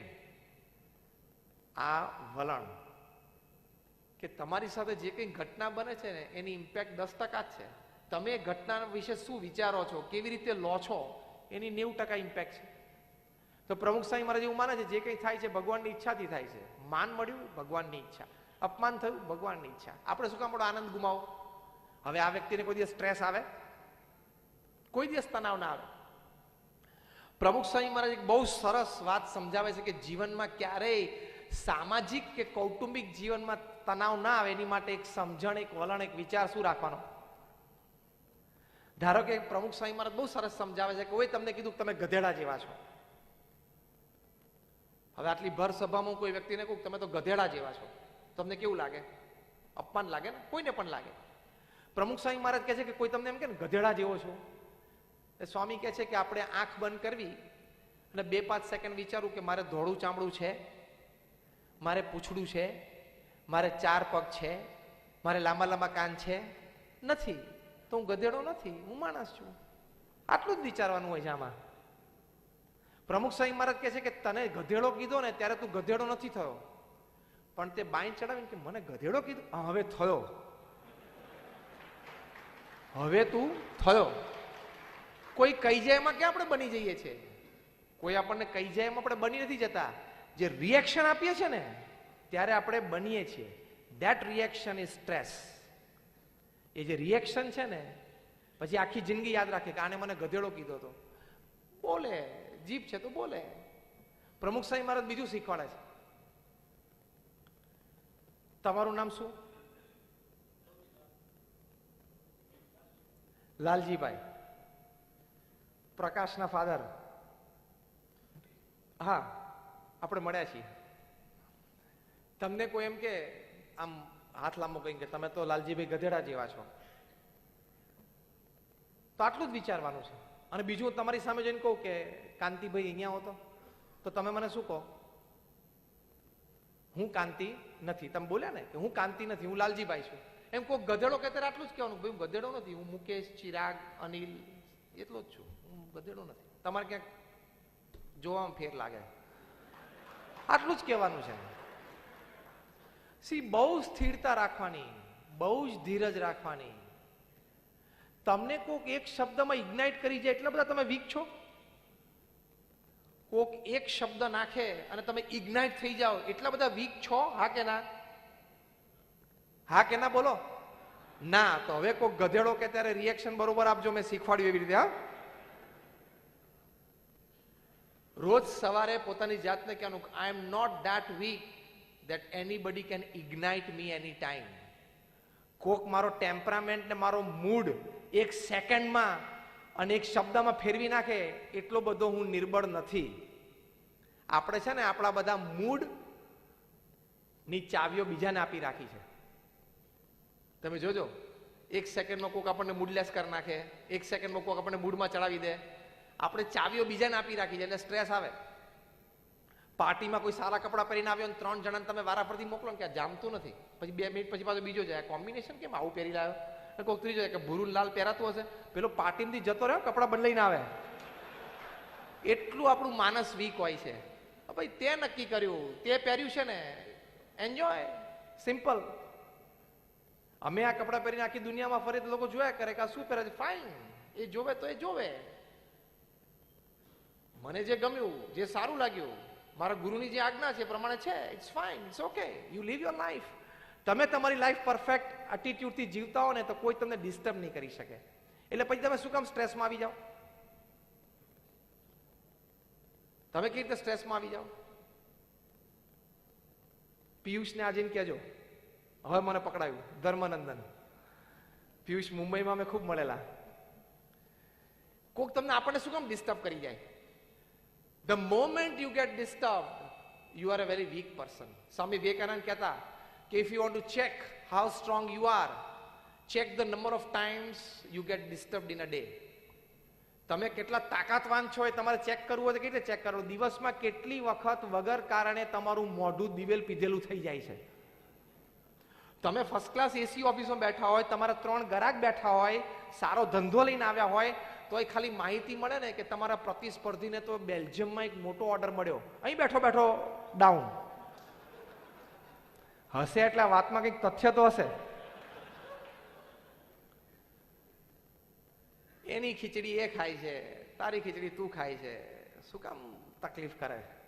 અને everybody cannot become Mukesh Ambani, Ratan Tata અને સુનિલ ભારતી મિત્તલ. નહીં તો કોણ પછી એને ત્યાં કામ કરશે? બધા મુકેશ અંબાણી, રતન ટાટા બની જાય તો પછી એને ત્યાં કામ કોણ કરશે? એટલે એટીટ્યુડ સવડા રાખવાના, અભિગમ સવડા રાખવાના. પરિસ્થિતિ એવી ઊભી થઈ. પ્રમુખ સ્વામી મહારાજ એક વખત ન્યુયોર્કમાં હતા. એમની જે રૂમ મુલાકાત રૂમ બહુ નાની છે ત્યાં, કારણ કે જૂનું 70ની સાલનું બાંધકામ હતું. કોઈએ પ્રમુખ સ્વામી મહારાજને કહ્યું કે આ રૂમ બહુ નાની છે. પ્રમુખ સ્વામી મહારાજ સ્પોન્ટેનિયસ બોલ્યા, નાની હોય ને તો સારું, પાવર ઓછો બળે, એસી ઓછું બળે. એક જ અઠવાડિયા પછી પ્રમુખ સ્વામી મહારાજ ટોરન્ટોમાં હતા. ત્યાં નવું બાંધકામ થયેલું, રૂમ મોટી હતી. એ જ વ્યક્તિએ કીધું કે બાપા રૂમ આવડી મોટી જોઈએ. સ્વામી કે આ રૂમ મોટી હોય ને તો વધારે હરિભક્તો આવી શકે ને આપણે મળી શકીએ, રૂમ મોટી જોઈએ. રૂમ નાની હતી ત્યારે પણ સવડું પડ્યું, રૂમ મોટી થઈ ત્યારે પણ સવડું પડ્યું. આપણે રિવર્સ થઈ જાય છે ને એટલે સ્ટ્રેસ આવે છે. નાની રૂમમાં બેઠા હોય ત્યારે મોટી જોઈએ, અને મોટી રૂમમાં હોય ત્યારે ક્યાં વાળતો નથી, કચરો નથી વાળતો, પડ્યું છે સાફ નતો, નાની હોય જ સારું. જે વખતે જે પરિસ્થિતિ થઈ એ પરિસ્થિતિને તમે જો ધારો ને તો તમારા એડવાન્ટેજ માટે ઉપયોગ કરી શકો. ટોપ મેનેજમેન્ટ ગુરુસ, ફોર્ચ્યુન 500 કંપનીઝના સીઈઓ ને આ શીખવાડે છે. જે 10,000, 25,000, 50,000 કરોડના વહીવટ કરે છે ને એ બધાને આ શીખવાડે છે. Ken Blanchard, Jim Collins. ગમે તે પરિસ્થિતિ ઊભી થઈ ને, માન કે અપમાન, તિરસ્કાર, ખોટ, લાભ, એને તમે ખૂબ સારી રીતે સમજીને પરિસ્થિતિને ફેરવી શકો તમારા એડવાન્ટેજ માટે. તમને આવડવું જોઈએ. બધું લખાણ ઉપર છે, રજૂઆત, દલીલ, બધું વકીલો કહે છે ને બધું લખાણ ઉપર છે. શબ્દ કયા વાપર્યા? એક શબ્દ ઉપર રમત આમ થઈ જાય અને એક શબ્દ ઉપર રમત આમ થઈ જાય. એમ કોઈ ગધેડો કહેતો આપણે આટલું જ વલણ રાખવાનું છે. એટલે that is very very helpful. એટલે આ વલણ, અભિગમ. પ્રમુખ સ્વામી મહારાજ ઘણા વર્ષો પહેલા ફાર્ગો ગાડીમાં વિચરણ કરતા હતા. એક વખત એવું બન્યું કે કંઈક 4-6 મહિનાના ગાળામાં 3 એક્સિડન્ટ થયા. એટલે કોઈએ કીધું પ્રમુખ સ્વામીને કે આ ગાડી બહુ અપશુકનિયાળ છે, કાઢી નાખવી જોઈએ. 6 મહિનામાં 3 એક્સિડન્ટ થયા. પ્રમુખ સ્વામી કે શુકનિયાળ કહેવાય, 3 થયા તો કોઈ મર્યું નથી. અભિગમ, પોઝિટિવ એટીટ્યુડ. આને ક્યાં સ્ટ્રેસ આવે? આવી વ્યક્તિને આવા વિચારધારા હોય ને એટલે એને સ્ટ્રેસ આવે જ નહીં. કોઈ દિવસ એને તણાવ આવે જ નહીં. એટલે અભિગમ અને વલણ પણ હંમેશા સવડા રાખવા. નોટ બીકોઝ કે you have to keep it, because there is always some positivity in the worst negative situation. ગમે તેવી નેગેટિવ સિચ્યુએશન લાઈફમાં ઊભી થાય ને એમાં પણ કંઈક તો સારું છે. પિક અપ ધેટ, તો બાકીનું સારું થઈ જાય. આખો રૂમાલ ગંદો હોય પણ છતાં આપણે ઉપાડવો જ પડે હોય તો આપણે કઈ જગ્યાથી ઉપાડીએ છીએ? કપડું કે જ્યાં થોડુંક ચોખ્ખું દેખાય ત્યાંથી એ ઉપાડે આખું કપડું ઉપડી જાય છે ને. એ પરિસ્થિતિમાં જ એ અભિગમ એ રાખવો ખૂબ જરૂરી છે. અને એક છેલ્લો અભિગમ, ફેમિલી, ફ્રેન્ડ્સ એન્ડ ફેથ. ભગવાનમાં શ્રદ્ધા. ભગવાનમાં શ્રદ્ધા હશે એટલે ભગવાનના કરતાપણામાં શ્રદ્ધા. ભગવાનમાં શ્રદ્ધા એટલે ખાલી આપણે પ્રાર્થના કરીએ છીએ એવું નહીં. હા, ભગવાનમાં શ્રદ્ધા એટલે ભગવાનના કરતાપણામાં. મારા ધંધામાં કરોડો રૂપિયાની કરોડ લાભ થયો તો પણ ભગવાનના આશીર્વાદ, અને કદાચ ખોટ ગઈ તો પણ ભગવાનની ઈચ્છા. તો સ્થિરતા રહેશે, તો તણાવ નહીં આવે, સ્ટ્રેસ નહીં જન્મે. જ્યારે 2001માં ભુજમાં ભૂકંપ આવ્યો ને ત્યારે ઘણી બધી સ્વિસ ને ઇન્ટરનેશનલ ટીમ્સ, બધી રેસ્ક્યુ ટીમ્સ કચ્છમાં આવેલી. એમાં ઇઝરાયલની ટીમ હતી, મિસ્ટર શોલોમ એના હેડ હતા. એ મિસ્ટર શોલોમ બધી જગ્યાએ ફર્યા. પછી એક વસ્તુ એમને માર્ક કરી કે આ કચ્છમાં ભુજમાં આટલો ભૂકંપ આવ્યો, ઘણા બધા લોકો મૃત્યુ પામ્યા, પણ એક વસ્તુ મેં જોઈ કે લોકોના ચહેરા ઉપર બરોબર દુઃખ હતું પણ સ્થિરતા હતી. અને ઘણા બધાને મળ્યો કે તમારે તો કે મારા 4 કુટુંબીજનો આ ઘર નીચે દબાઈ ગયા છે, હવે જ્યારે આર્મીના જવાન કે રેસ્ક્યુ ટીમ આવીને બધું ખસેડે ત્યારે અંદરથી એના ડેડ બોડી નીકળશે. આવી પરિસ્થિતિમાં લોકોએ દિવસો કાઢ્યા છે. એવા લોકોને મિસ્ટર શોલોમ મળ્યા. એમણે અમને સંતોને વાત કરી હતી કે લોકોને દુઃખ તો હતું, થાય કોઈ પણ વ્યક્તિને, પણ સ્થિરતા બહુ હતી. લોકો એમ જ બોલતા હતા કે હશે હવે કુદરતની ઈચ્છા, બીજું શું. મિસ્ટર શોલોમ બોલ્યા, આ જ ઘટના જો કોઈ પશ્ચિમના દેશમાં થાય તો જેટલા મર્યા છે ને એનાથી અડધા તો લગભગ આપઘાત કરી મરી જાય કે હવે મારા કુટુંબીજન બધા મરી ગયા, મારે જીવવાનું શું કામ છે. અને આપણે ત્યાં તો એવા પ્રસંગો હતા કે એના 4, 5 કુટુંબીજનો ઘર નીચે દબાઈ ગયા હોય ને છતાં એ વ્યક્તિ કોઈક જગ્યાએ કાઉન્ટર ઉપર ઉભા રહીને ફૂડ સર્વ કરવાનું ચાલુ કરે, કોઈક જગ્યાએ સેવામાં જોડાઈ જાય કે હવે જે થવાનું તો થયું પણ હવે જે બચ્યું છે તો રહીએ. આ મેન્ટાલિટી જ વેસ્ટમાં નથી, એવું મિસ્ટર શોલોમે કહ્યું. ભગવાનમાં શ્રદ્ધાથી જીવનમાં કપરી પરિસ્થિતિ સહજતાથી ઓળંગી શકાય છે. એ પણ હજારો પ્રસંગો છે, એના પણ હજારો પ્રસંગ છે. એટલે ભગવાનમાં શ્રદ્ધા. થોમસ અલ્વા એડિસન હતા જેણે આપણને આ લાઇટ આપી. 10,000થી પણ વધારે પ્રયોગો કરેલા, એના રેકોર્ડ્સ બધા મેન્ટેન કરતા હતા. એક દિવસ રાત્રે આગ લાગી, એડિસન ઇન્ડસ્ટ્રીઝ આખી આગમાં ખાખ થઈ ગઈ. સવારે કોઈ એમના પાડોશી કીધું કે સર તમારી આખી ફેક્ટરી બળીને ખાખ થઈ ગઈ. એડિસન બ્રશ કરતા હતા એમ એના નાના દીકરાને કે ચલ, જઈને ત્યાં જોયું તો બધો રાખનો ઢગલો થઈ ગયેલો. એના નાના દીકરાને કીધું એડિસને કે જ્યારે તારા મમ્મીને બોલી લાવ, તારી મમ્મી આટલી બધી એશ રાખ સાથે નહીં જોઈ હોય, એ પણ એક ઢગલો જોઈ લે. કેટલી સ્થિરતા હશે માણસને. એમને પત્નીએ જોયું કે આપણે આખી ફેક્ટરી બળી ગઈ, એ તો ત્યાં જ હાર્ટ એટેક આવવા જેવું થઈ ગયું પરિસ્થિતિ. એડિસન એમને પકડી રાખ્યા. અને એડિસન શું બોલ્યા આકાશમાં જોઈને? Thank God all my mistakes have burned up. ભગવાન તમારો આભાર, મારી બધી ભૂલો બળી ગઈ. I will start afresh from tomorrow. કાલે સવારે હું ફરી વખત શરૂ કરીશ. હવે ભૂલો નહોતી પણ પ્રયોગો બધા પદ્ધતિસર એક સ્ટેપ આગળ કરેલા હતા. ભાઈ આ પ્રયોગ કર્યો એમાં આ એક ખોટ આવી તો હવે આ સુધારો કરીએ પ્રયોગમાં, હજી રિઝલ્ટ નથી મળતું તો આ. એટલે R&D હતું આખું. R&D નો રેકોર્ડ હતો. પણ બળી ગયું ત્યારે શું બોલ્યા? ભૂલો હતી, બળી ગઈ. બીજા દિવસથી ફરી વખત કામ ચાલુ કરી દીધું. અને આપણે અહીંયા બેઠા છીએ, આ લાઇટ પ્રકાશ એ એડિસનની ગિફ્ટ છે આપણને. કેટલી સ્થિરતા કહેવાય. અને આપણે ખિસ્સામાંથી 50 નોટ પડી ગઈ, પડી ગઈ 5 મિનિટ કાઢ નાખે. હવે જો ગઈ તો છે જ.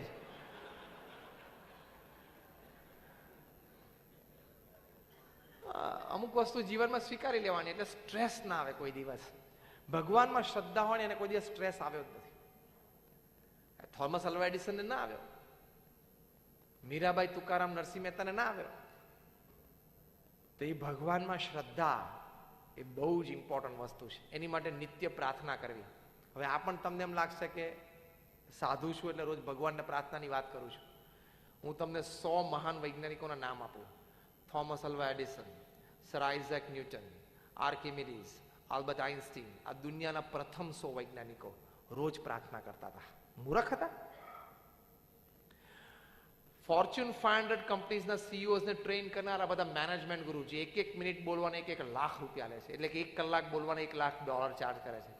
એ પણ એમના સેમિનાર્સમાં રોજ ભગવાનને પ્રાર્થના કરવાનું શીખવાડે છે. તો શું એ બધા મૂર્ખ છે? એને સાંભળનારા મૂર્ખ છે? એટલે ભગવાનમાં શ્રદ્ધા. અને તમે આંખ ખુલ્લી રાખીને જુઓ ને તો પણ ભગવાનના કર્તૃત્વ શક્તિ, ભગવાનમાં શ્રદ્ધા મનાય. એકવાર સેમિનારમાં હું વાત કરતો ત્યારે મને કોઈ પૂછ્યું કે તમે ભગવાનની વાત કરો, તમે ભગવાનને જોયા છે? મેં કહ્યું હા જોયા છે. Confidently I said yes I have seen God. તો કે હા. મેં કહ્યું એવરી ડે 24/7 365 જોઉં છું. તો કે અમને દેખાડી શકો? મેં કહ્યું હા. તો મને કે ક્યારે? મેં કહું હમણાં. બોલો, સ્થિર થઈ ગયા બધા. Can you show us God? I said yes. When? I said now. અત્યારે. રોજ આપણે સૂર્યને જોઈએ છે ને, શાસ્ત્રમાં સૂર્યને દેવ કયા છે, પણ ચલો તમે શાસ્ત્રની વાત ના માનો. Let me talk science. હું વિજ્ઞાનની વાત કરું. ભગવાનનું પહેલું લક્ષણ શું? Power, energy. એ ભગવાનની પહેલી શક્તિ છે ને. સૂર્યનો પાવરનું રિપ્લેસમેન્ટ છે? ધારો કે કોઈ કારણસર કાલ સવારે સૂર્ય એમ કે આજે આપણે નથી ઉગવું, ચલો, તો આ નાસાના બધા વૈજ્ઞાનિકો, યુરોપિયન સ્પેસ એજન્સીના વૈજ્ઞાનિકો, આપણા ઈસરોના બધા વૈજ્ઞાનિકો, પૃથ્વી ઉપર 5000 વૈજ્ઞાનિકો ભેગા થાય, આસ્તિક હોય આસ્તિક ને નાસ્તિક ના સરદાર હોય નાસ્તિક, પણ એ 5000 વૈજ્ઞાનિકોની તાકાત છે કે સૂર્ય ના ઉગે તો અજવાળું પાથરી શકે પૃથ્વી ઉપર? યસ ઓર નો? પૃથ્વી ઉપર સળગાવા જેવી જેટલી વસ્તુ છે ને બધી સળગાવો, તેલના કુવા ને કાગળ ને કાપડ ને બધું, તો એ સવાર પડે? સવારે તો એ ઉગ્યા ને 9 કરોડ માઇલ દૂર છે, 13 લાખ કિલોમીટર દૂર છે, ત્યાંથી ઉગ્યા ને પછી જ સવાર પડે. એનું કોઈ રિપ્લેસમેન્ટ જ નથી. That is God, A power. આ સીધું દેખાય છે ને કે ભગવાન છે. ત્યાં સૂર્ય ઉપર હમણાં નાસાએ શોધ્યું, હું 10 મિનિટ વધારે લઉં તો ચિંતા નથી ને? બધાને જમવાનું છે જ પ્રેમથી, એટલે ચિંતા ના કરતા. આ તો શું પેલું પાછળ બધું ગોઠવા માંડ્યું, સુગંધ આવવા માંડે ને તો પાછો પ્રશ્ન. હમણાં નાસાએ શોધ્યું કે સૂર્યની સરફેસ ઉપરથી ગરમી અહીંયા આવે છે. તમે વિચાર કરો, 13 લાખ કિલોમીટર દૂરથી આટલી ગરમી ફેંકી શકે. સૂર્યની સપાટી ઉપર દર સેકન્ડે 60,000 કરોડ ટન હાઇડ્રોજન ગેસ હિલિયમમાં ફેરવાય છે. 60,000 કરોડ ટન હાઇડ્રોજન ગેસ હિલિયમમાં ફેરવાઈ જાય છે. એની જે હીટ ઉત્પન્ન થાય છે, જે તેજ ઉત્પન્ન થાય છે ને, એમાંથી 2 કિરણો પૃથ્વી પર પડે છે અને 50 કરોડ યોજન પૃથ્વી પર અજવાળા પાથરી દે છે. આવી તાકાત. આપણે સૂર્યની વાત કરી અત્યાર સુધીમાં કેટલો ગેસ ફેરવાઈ ગયો?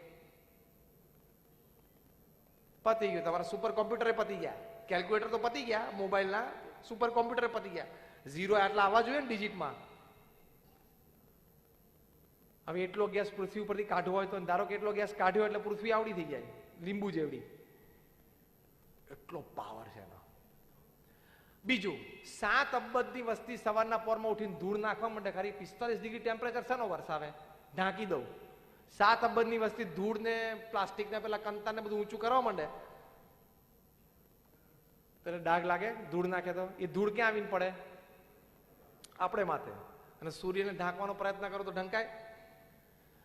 અને એને ત્યાંથી એમ થાય કે પૃથ્વીની પ્રજાપતિ દોઢ ડાઈ થાય છે, લાય 2-4 ડિગ્રી વધારે દઉં તો પતી જાય આપણો કાર્યક્રમ. કે આ બધા દોઢ ડાયા થાય છે નીચેથી, લાવો જરા પેલું ટેમ્પરેચર થોડુંક વધારો અને 50 ને 52 ને 55 અડાડી દે તો કાર્યક્રમ પૂરો. કશું ના થાય. આ તો એક સૂર્યની વાત કરી. આવા 1000 ફેક્ટર્સ એવા છે કે જે આપણી લાઈફ એની ઉપર આપણે ડિપેન્ડન્ટ છે. એક ભગવાનની શક્તિ છે. 400 વૈજ્ઞાનિકોની સભામાં મેં પ્રશ્ન પૂછેલો, મને 400 માંથી કોઈ જવાબ નથી આપી શક્યા. મેં કહ્યું આ ગુરુત્વાકર્ષણનો ફોર્સ છે ને, જેના લીધે આપણે પૃથ્વી ઉપર ખેંચીને રહીએ છીએ, એને નામ આપણે ગ્રેવિટેશન આપ્યું છે. એ ક્યાંથી જન્મે છે? આટલી બધી તાકાત, ખેંચવાની તાકાત પૃથ્વીની, ગ્રેવિટેશન, એનો ઉદ્ભવ સ્થાન શું છે?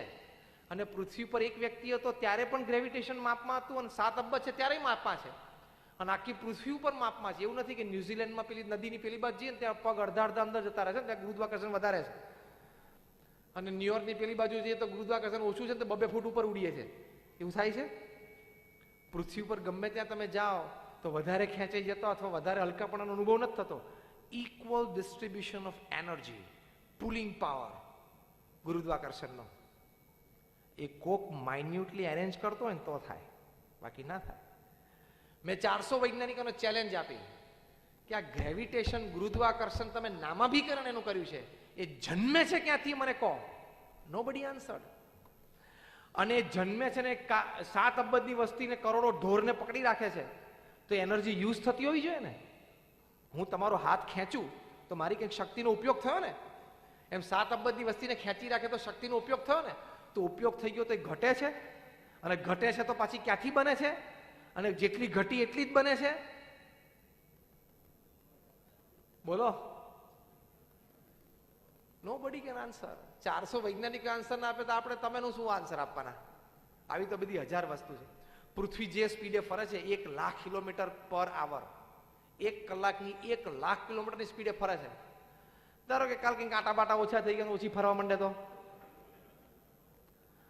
અને રાત 15 કલાકની રાત થઈ જાય, પછી બીજે દિવસે સ્પીડમાં ફરવા માંડે તો 6 કલાકની રાત થઈ જાય, ત્રીજે દિવસે સ્પીડ સાવ ઘટી જાય તો 20 કલાકની રાત થઈ જાય. તો ઓફિસે જવું ક્યારે? જમવું ક્યારે? ઉઠવું ક્યારે? ખબર પડી ને? 2 દિવસો બધા કાર્યક્રમ બંધ થઈ જાય કે લગ્નનું મુહૂર્ત તો કે હવાર પડે પછી થાય ને, કે 20 કલાક તો રાત ચાલે. કે પૃથ્વીની સ્પીડ શું? વૈજ્ઞાનિકો 400 ને મેં પૂછ્યું કે તમે લોકો કંટ્રોલ કરવા જાઓ છો? આ પૃથ્વી જે ઉપર ફરે છે, કેટલી સ્પીડ ઉપર ફરે છે, એ સ્પીડ મેન્ટેન કોણ કરે છે? તમારા નાસાના વૈજ્ઞાનિકો મેન્ટેન કરે છે, ઈસરોના વૈજ્ઞાનિકો મેન્ટેન કરે છે. અને સ્પીડ ઓછી વધતી તમારા તાકાત છે હરકી કરવાની? હા, કે પેલું ચકડું ફરે છે, આમ ટાઈટ કર્યું થોડું. અને મજા તો એ છે ખાલી પૃથ્વી આટલી ગોળ છે ને આપણે બધા રહીએ છીએ ને આટલી સ્પીડે ફરે છે ને આપણે કોઈ ફંગોળીને બહાર તો જતા નથી. મેરી ગોરાઉન્ડમાં ફરતા હોય ને 5 કિલોમીટરની સ્પીડે, પેલું કિન્ડર ગાર્ડનમાં ફરતા હતા નાના હતા ત્યારે, મેરી ગોરાઉન્ડ, એમાં 5 કિલોમીટરની સ્પીડે ફરે ને તો ચક્કર આવતા હતા, ખબર? અને 1,00,000 કિલોમીટરની સ્પીડે ફરે ચક્કર આવે છે. હા, તારે બ્લડ પ્રેશર હોય તો આવે, બાકી એને લીધે નથી આવતું. 5 કિલોમીટરમાં ચક્કર આવે છે ને 1,00,000 કિલોમીટરમાં ચક્કર નથી આવતા. ભગવાનની કર્તૃત્વ શક્તિ છે. આ તો મેં તને સ્પીડની વાત કરી, ગ્રેવિટેશનની વાત કરી, સૂર્યની વાત કરી. આવી 1000 વસ્તુ છે જેના કોઈ જવાબ વિજ્ઞાન પાસે નથી. હું એમને I am also man of science, હું પણ વિજ્ઞાન ભણેલો છું. આ કોઈ જવાબ, આવા તો હજારો જવાબ વિજ્ઞાન પાસે નથી અને નથી આવવાના. એટલે વિજ્ઞાનની 2-3 વસ્તુ છે એટલે એમ નહીં સમજવાનું કે વિજ્ઞાન મોટું થઈ ગયું. સુપર કોમ્પ્યુટર તમારી કરતા વધારે કામ કરે છે કે નહીં? સુપર કોમ્પ્યુટર જાણો ને, તમારી ઓફિસનું કોમ્પ્યુટર તમારી કરતા વધારે કામ કરે છે કે નહીં? યાદ શક્તિ એની વધારે કે ઓછી? તમે આજે ટાઈપ કરો કે 3 ઓક્ટોબરે સાંજે TGBમાં રાકેશભાઈ અને જીમીના આમંત્રણથી હું ત્યાં ફંક્શનમાં ગયેલો અને આ વાત સાંભળી હતી એ ટાઈમ, અને પછી 20 વર્ષ પછી આ ડેટ ખોલો એટલે સ્ક્રીન ઉપર શું આવે? આવી જાય કે તરત યાદ? ગઈકાલ બપોર શું જમ્યા હતા બોલો તો? કોઈને શાક યાદ નથી ગઈકાલ બપોરનું, અને કોમ્પ્યુટર 20 વર્ષે યાદ રાખશે. એનો મતલબ કે કોમ્પ્યુટરની યાદ શક્તિ આપણી કરતા વધારે સારી, આપણી કરતા વધારે સારું કામ કરે છે. તમને આટલો મોટો હિસાબ લઈને બેસો તમે કરી શકો? કમ્પ્યુટર આપી શકે, પણ એ કોમ્પ્યુટર જન્મ્યું છે ક્યાંથી? માણસના મગજમાંથી. કાલે સવારે કોમ્પ્યુટર એમ કે તારા મગજ કરતા તો વધારે કામની કાર્યશક્તિ મારામાં છે, તો એક 10 વર્ષનો છોકરો ઓફિસ બંધ કરી દે સ્વિચ, તો કોમ્પ્યુટર ડબલું થઈ જાય. આપણા કરતા વધારે કામ કરે છે એનો મતલબ એમ નથી કે આપણો એ માલિક છે, છતાંય આપણું ગુલામ છે. એમ આપણા મગજમાંથી 2-4 વિજ્ઞાનના સારા વિચારો આવ્યા, એ આપણું મગજ કોમ્પ્યુટર છે, ચલાવનારો કોઈક બીજો છે. એ ઉપરથી વિચાર આપે છે ને ત્યારે અહીંયા ગોઠવાય છે. What is computer to you is you two God. Computer તમારી માટે જે છે ને એ તમે ભગવાન માટે છે. સુપર કોમ્પ્યુટર એમ કરે હું આટલી ગણતરીઓ સારું કરું, પણ ભાઈ તારામાં સોફ્ટવેર માણસે મૂક્યા છે. એમ માણસ હિંમત કરે કે આ કામ મેં કર્યું, મેં ધંધો કર્યો ને મેં આ શોધ કરી, પણ એ ભગવાને ટાઈમે પ્રેરણા કરી. લોહી પણ ટાઈમે બની જશે, આપણી આંખે આપણે જોશું. અત્યારે બ્લડ ડોનેશન કેમ્પ કરવા પડે છે ને, બધા બંધ થશે એક દિવસ. અત્યારે જે બધું છે એ બધું ક્યાં આપણે કલ્પના કરી હતી, આવ્યું ને? એમ એક દિવસ વૈજ્ઞાનિકો લેબોરેટરીમાં પણ બ્લડ બનાવશે, એની પણ તારીખ ભગવાને નક્કી કરી રાખી હશે કે આ તારીખ આ સમયે આ દેશનો આ વૈજ્ઞાનિક લોહી બનાવશે. એટલે એમ નહીં માનવું કે હો લોહી, એ તો નક્કી કરેલા સિસ્ટમ પ્રમાણે ચાલે છે, કઠપુતલી પ્રમાણે. એ ભગવાન કરતા હરતા છે. અને જો એ ના હોય તો અહીં બેઠેલા કોઈ છાતી ઠોકીને કહી શકે કાલ સવારે હું ઉઠવાનો છું? લાલજીભાઈ બોલો. અહીં બેઠેલા કોઈ પણ વ્યક્તિ એમ બોલો કે કાલે સવારે ચોક્કસ હું ઉઠું, રાત્રે લોકો સુઈ જાય, ઘણા ઉઠતા જ નથી. હા, કાર્યક્રમ પૂરો. સવારે ઉઠવાનું આપણું ઠેકાણું, ઘણા ઉત્તર દક્ષિણ સૂતા અને પૂર્વ પશ્ચિમ ઉઠે છે. રાત્રે સુવાનું ભાન નથી હોતું. એટલે આપણા હાથની વાત નથી. અમારા ગુણાતીયન સ્વામી કીધું કે રાત્રે ઊંઘમાં જવું હોય તો પણ ભગવાન મોકલે છે અને જગાડે છે પણ ભગવાન, બાકી ઘણા નથી જાગતા. એટલે ભગવાનની શક્તિથી કામ ચાલે છે. એટલે એ ભગવાનમાં શ્રદ્ધા રાખવી. એ રાખશો ને તો જીવનમાં પ્રશ્ન આવશે ને એમાં ભગવાનની ઈચ્છા મનાશે ને પછી સ્ટ્રેસ નહીં આવે. ભગવાનમાં શ્રદ્ધા છે તો એ દુઃખ તો આવે. હા, પ્રારબ્ધ અને કર્મ પ્રમાણે. તમે પ્રગટાવેલી અગ્નિમાં પણ તમે હાથ નાખો તો હાથ સળગે ખરો. એટલે કદાચ ભગવાનમાં શ્રદ્ધા હોય તો એ પ્રારબ્ધ અને કર્મથી દુઃખ આવે, પણ એ દુઃખ તમને સ્પર્શી શકે નહીં, તમને તણાવ સ્ટ્રેસ લાવી શકે નહીં. એક છેલ્લો પ્રસંગ કહીને પૂરું કરું. અમારા નિષ્ઠાવાન હરિભક્ત હતા ભગવાનજીભાઈ માંડવિયા, કેનેડામાં. એમને 38 વર્ષની ઉંમરે લ્યુકેમિયા, બ્લડ કેન્સર થયું. આખા કેનેડા ગુજરાતી સમાજના પ્રમુખ હતા. અને કેનેડામાં કોઈ પણ દેશના રાષ્ટ્રપતિ કે પ્રધાનમંત્રી આવે તો એના માનમાં કેનેડાના પ્રાઇમ મિનિસ્ટર જે ભોજન સમારંભ યોજે એમાં ભગવાનજીભાઈને આમંત્રણ હોય. આવી પ્રતિષ્ઠિત વ્યક્તિ અમારા સત્સંગ મંડળના પણ એ પ્રમુખ હતા. અને પ્રમુખ સ્વામી મહારાજની કેનેડા પાર્લામેન્ટમાં ભવ્ય સન્માન પધરામણી થઈ, એ પણ એમણે ગોઠવેલી. અને જ્યારે એ થયું ત્યારે એ તો પોતે પથારીવશ હતા હોસ્પિટલમાં, અને 3-4 કોડલેસ ફોનથી આખી પાર્લામેન્ટનું સેશન કંટ્રોલ કરતા હતા હોસ્પિટલમાંથી. આવા બાહોશ માણસ. એણે કોઈ વ્યક્તિ, એમણે કોકે કહ્યું કે તમે ભગવાનમાં આટલી શ્રદ્ધા રાખી તો તમને 38 વર્ષની ઉંમરે કેન્સર આવ્યું. ત્યારે એમણે શું કહ્યું કે શરીર પડવાની તો કોઈ પણ રીત છે. રામકૃષ્ણ પરમહંસને પણ કેન્સર થયેલું થાય, શરીર છે તો ગમે તે રીત હોય. પણ આ હાથથી મેં પ્રમુખ સ્વામી મહારાજનો ચરણ સ્પર્શ કર્યો છે. આ આંખથી મેં ભગવાનના દર્શન કર્યા છે અને ભગવાનના આવા સંત પ્રમુખ સ્વામીના દર્શન કર્યા છે. મારા જીવનનો ઘણો સમય મેં સમાજ સેવા અને પ્રભુ સેવામાં વિતાવ્યો છે. એટલે મને સંતોષ છે. હું જરાય અસ્થિર નથી. જે કંઈ થાય છે ભગવાનની ઈચ્છાથી. મારું આયુષ્ય આટલું હશે. આ કેટલી સ્થિરતા કહેવાય.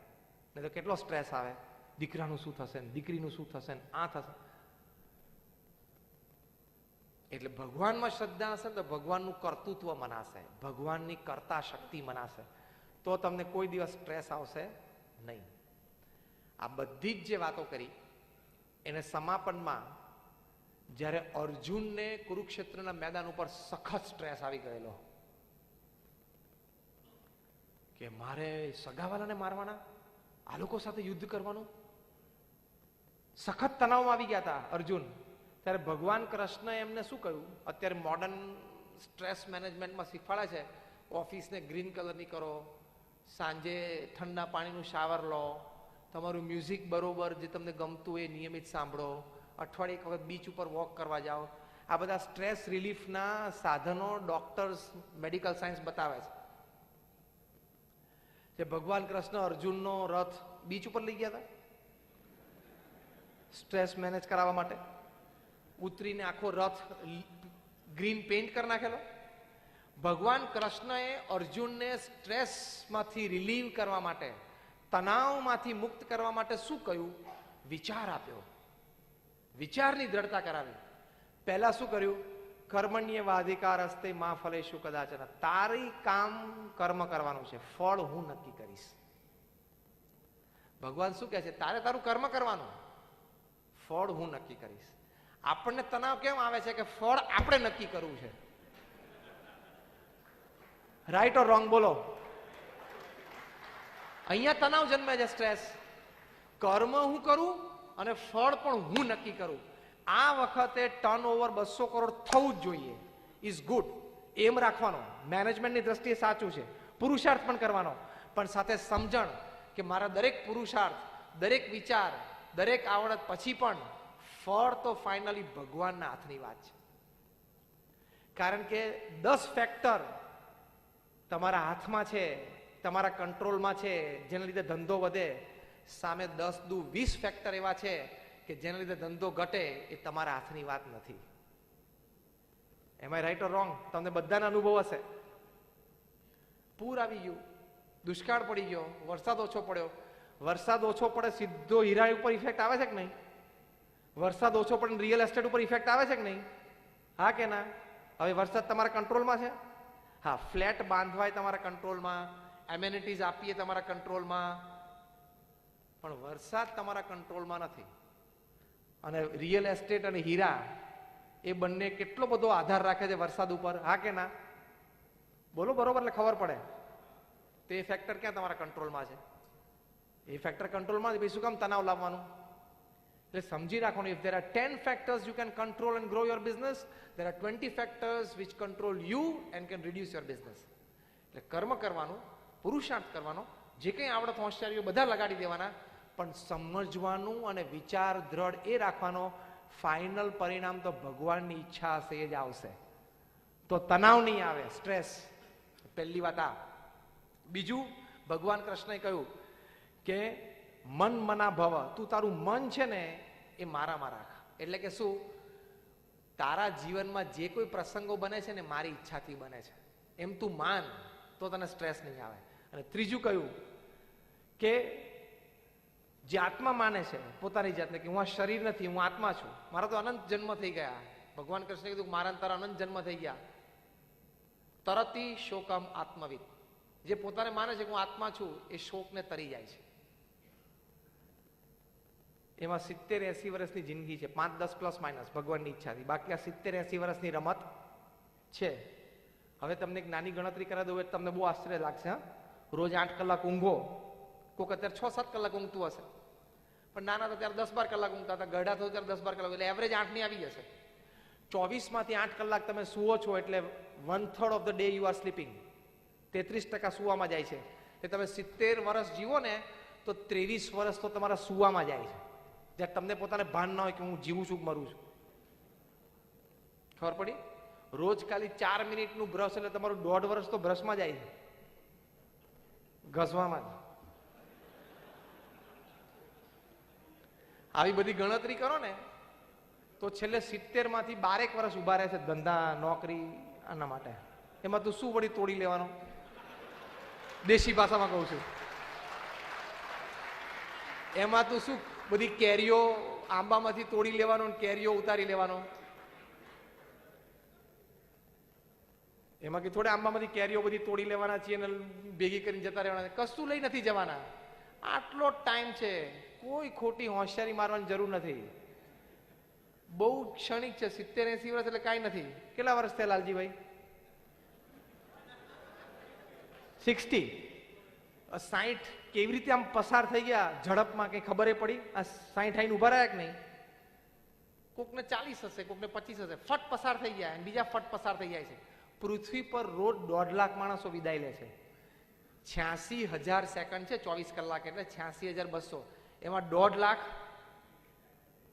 જતા રહે છે, એટલે દર 2 સેકન્ડે 3. આપણે ખાલી આ વાત શરૂ કરીને કેટલા 1.5 કલાક થયો, પતી ગયું, કરોડોમાં સંખ્યા જતી રહી. અને ભગવાનને મન થાય કે આજે જરા 2 કલાક ફોકસ સુરત ઉપર રાખું, તો કાર્યક્રમ પૂરો, દિયા બિયા બધું બુજાઈ જાય, ટૂર્સ એન્ડ ટ્રાવેલ સીધું ઉપરની ટૂર સીધી.